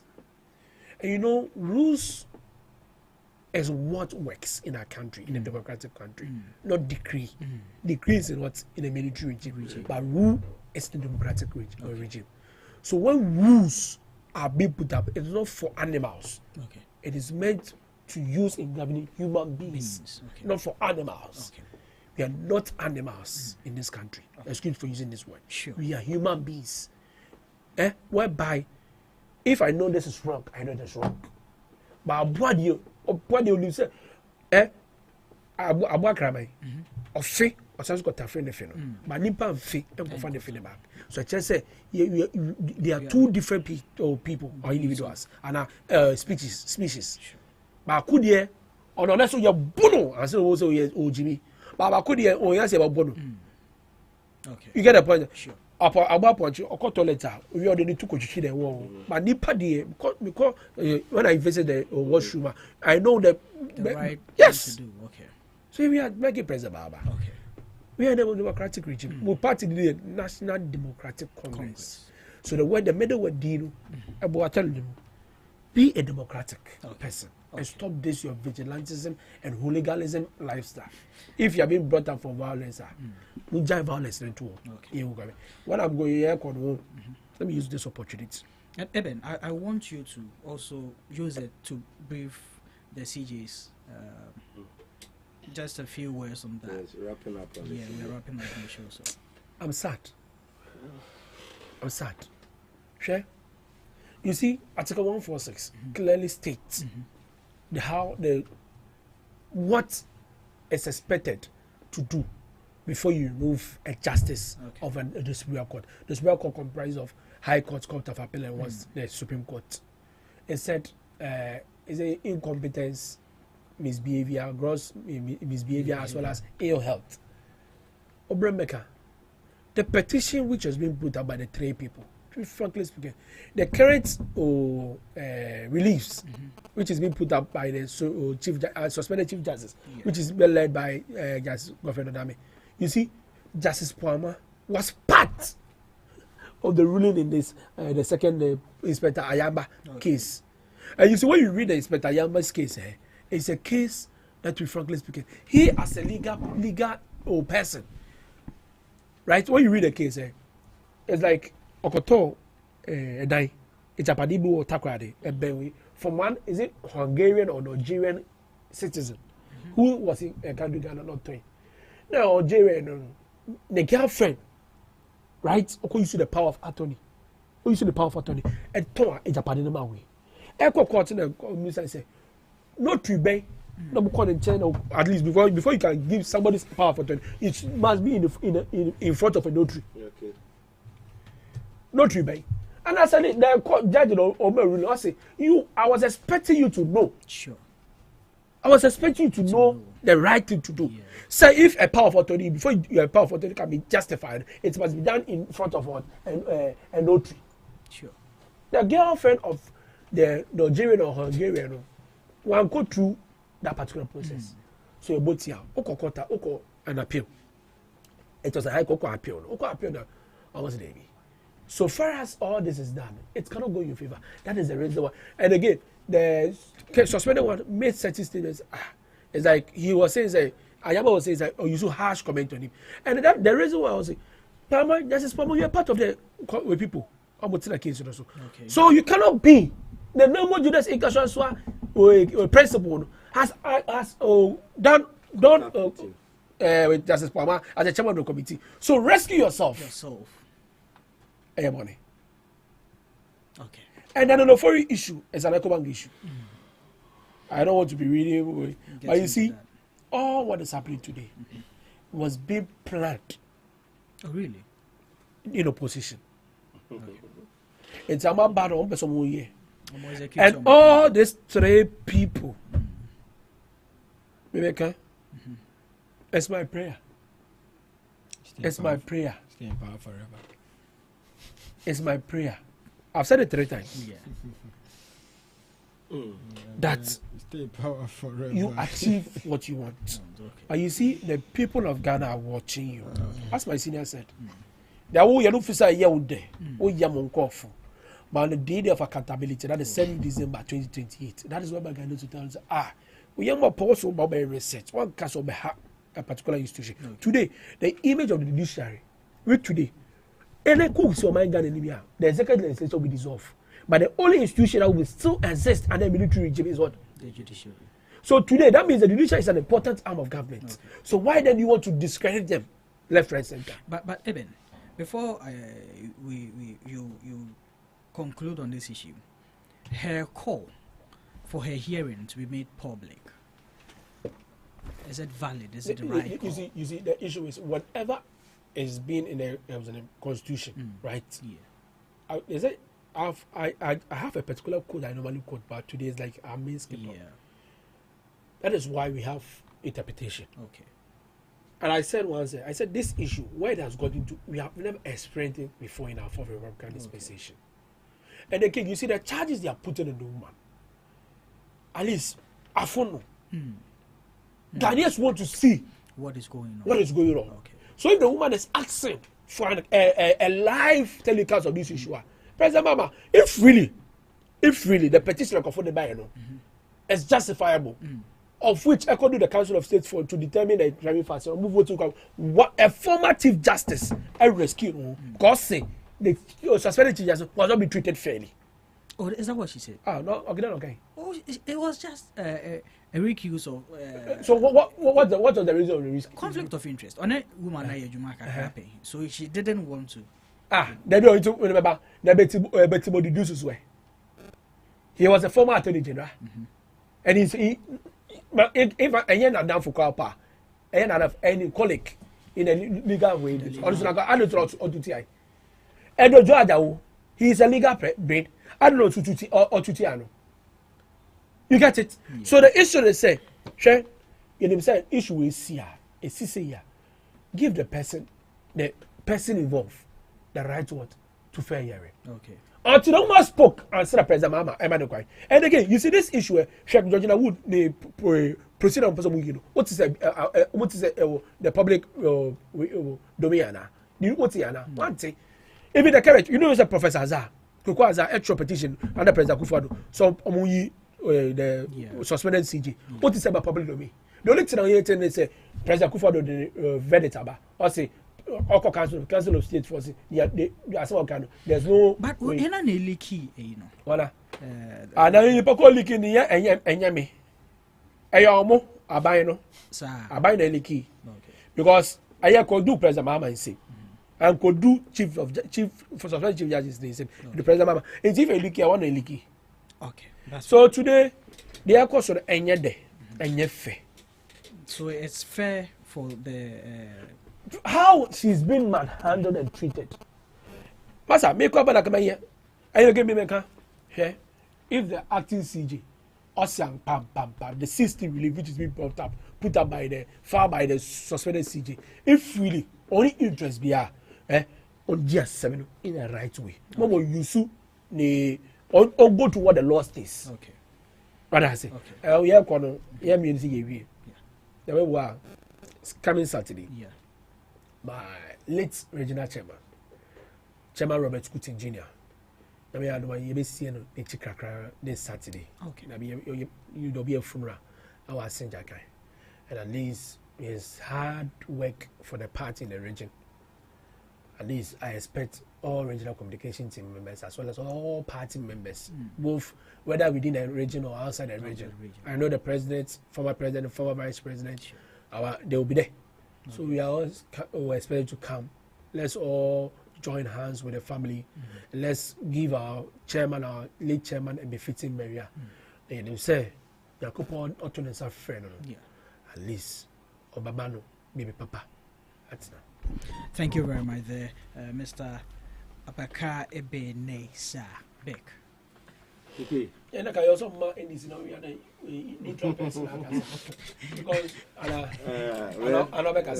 my back in Gaza. No, we can the final a. So now all the baby will tuning in our money. Say anyhow it is. Yeah. If she's calling for the public,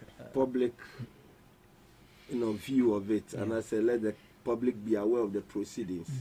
For me,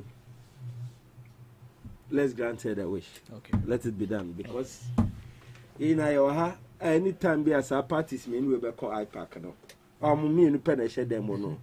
On be din common in every on be piano. The media reportage begins to take a different dimension. Okay. So that back on na mumi ni na moto.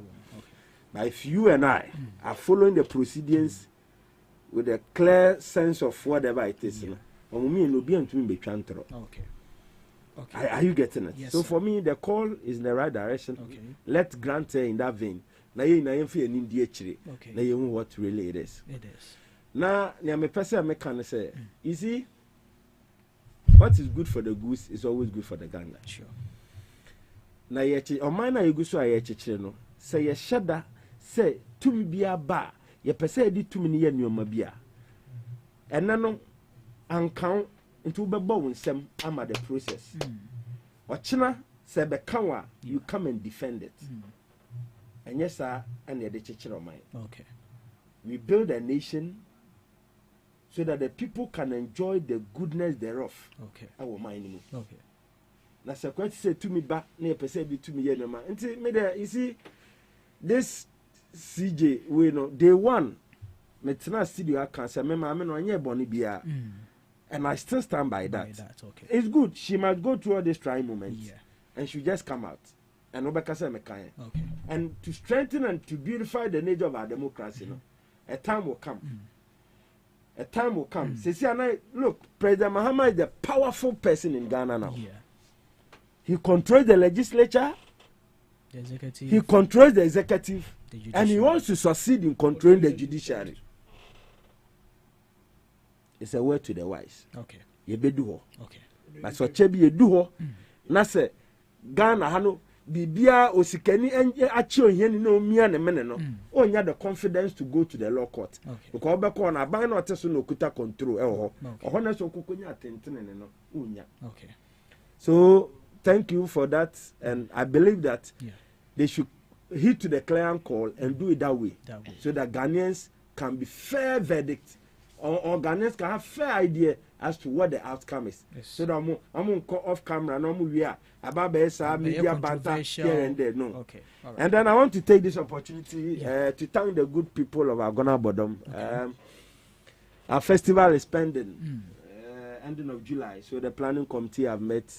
Yebetia Krura Odikro Nana Osam Dade, the 11th Agona Bodom Hene, and we want to tell everybody in the central region that this year Agona Bodoma Kwambo is going to be massive and mega because Yenya Hene. Okay.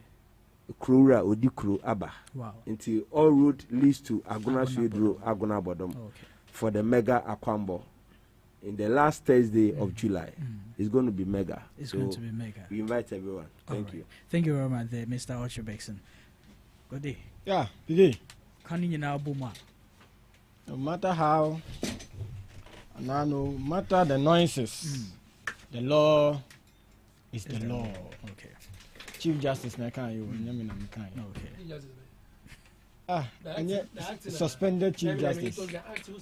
Oh, no, you are here. I said it was acting. I don't know, Mujani. So, no matter the noises, the law is the law. The law is the law. You see, sir, I don't know, but my colleague Kasano, I was expecting say, or a particular article and our constitution a clause be a President Mahama breach. Okay. In handling this whole issue. Do you want me to say it? You see, I don't know whether it's. Do you want me to say I don't know whether it's. Because I don't know whether it's Article 146 Clause 6. President. Onya petition. I also the Common Council of State first. I want farmer. CJ. I don't know whether it's Article 146 Clause 8. Actually say, you see, some of them. They are entrenched. They are entrenched. Okay. What do you say? Okay. You shouldn't. Chief Justice say open say in the same manner. That is why that. What do you say? Chief Justice can say. I'm coming. Just give me 1 minute of your time. Right. Let me tell you something. The reason why Chief Justice, what the judge said, the Constitution is there to be interpreted and enforced by the Supreme Court. Sure. So the Chief Justice, one call President Mahama say, "On ye we mano." That is whereby we file a suit at the Supreme Court. Okay. So these are some of the reliefs. Okay. Say Article 146 is 8 on motion no live camera. No be on share. It is part of the relief. And again, who will do Article 146 10? It says before the president signed a warrant, there was a discretionary power. Okay. Which is being exercised by the president. In Article 296, it just says before you need to put up a regulation or a CI. So maybe I don't want to be Gina. Regulation A of this. Let me just make it suspend anyway. Has President Mahama put out any regulation or a CI in reference to the suspension of the CJ? No. Okay. So in this particular case, Nagas and discretion power is campo. That is what we all have. We perceive the published regulation or general suspending. That's our only problem. Okay. I've answered you all. No. I've not answered you. So like I was saying, let's give President Mahama the room to act as a president. And then you see, nobody is chasing anybody out of the country. I mean, like the CJ, the suspended CJ said, the law is the law, no matter how many noises you make. You understand? The person who said the law is the law. No. She's on camera to say that. No. Please. She's on camera to say that. She's on camera to say that. No, I'm trying. The person who made the statement. Okay. That's what you heard. What I heard is what I'm telling you. What I would say about Boniano, Mr. Mitty was CG. Mr. Mitty was CG. It's Miss Ramon. Okay. You see, okay, the constitution is clear. Okay. And nobody, President Mahama, as I know, will not be the one to flout the constitution. He has already flouted it. You understand? Yeah. So if President Mahama has flouted the constitution, you are the same people saying go to court, go to court. So that's what we are called. So that's why you're let the court decide on it. Yeah, so if stop this preeminent determination. Buddy, it's your time now. Yeah. Let them. I don't know why those who said, go to the court. So they say, I know. They don't believe in the court again. But I don't know. They want the hearing to be made publicized. Yes, and I'm just saying, here we need the what can they open. Yeah. But we are also letting you know, say, that is not what the law is saying. Okay. No, yes, everybody knows that. Yes. That's not what the law is saying. So if tomorrow she is at the court for what? For an interpretation. So let's see the way for it. Because others have come out and then Yabwegu, right? So let's see.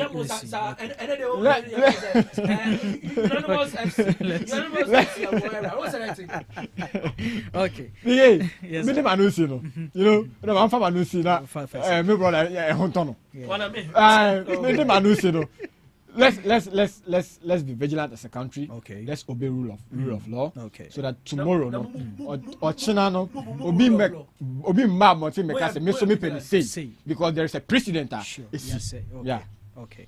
Again, no mechia, mami wrap here. Yeah, mechia all members, NDC party members in the Trobo constituency. Okay. Na mechia me senior man, Kojo Harrison, our head of communications, Emma Nadmo. Okay. Church will be a majority of born home modern power Nadmo. Sure. So church will be a.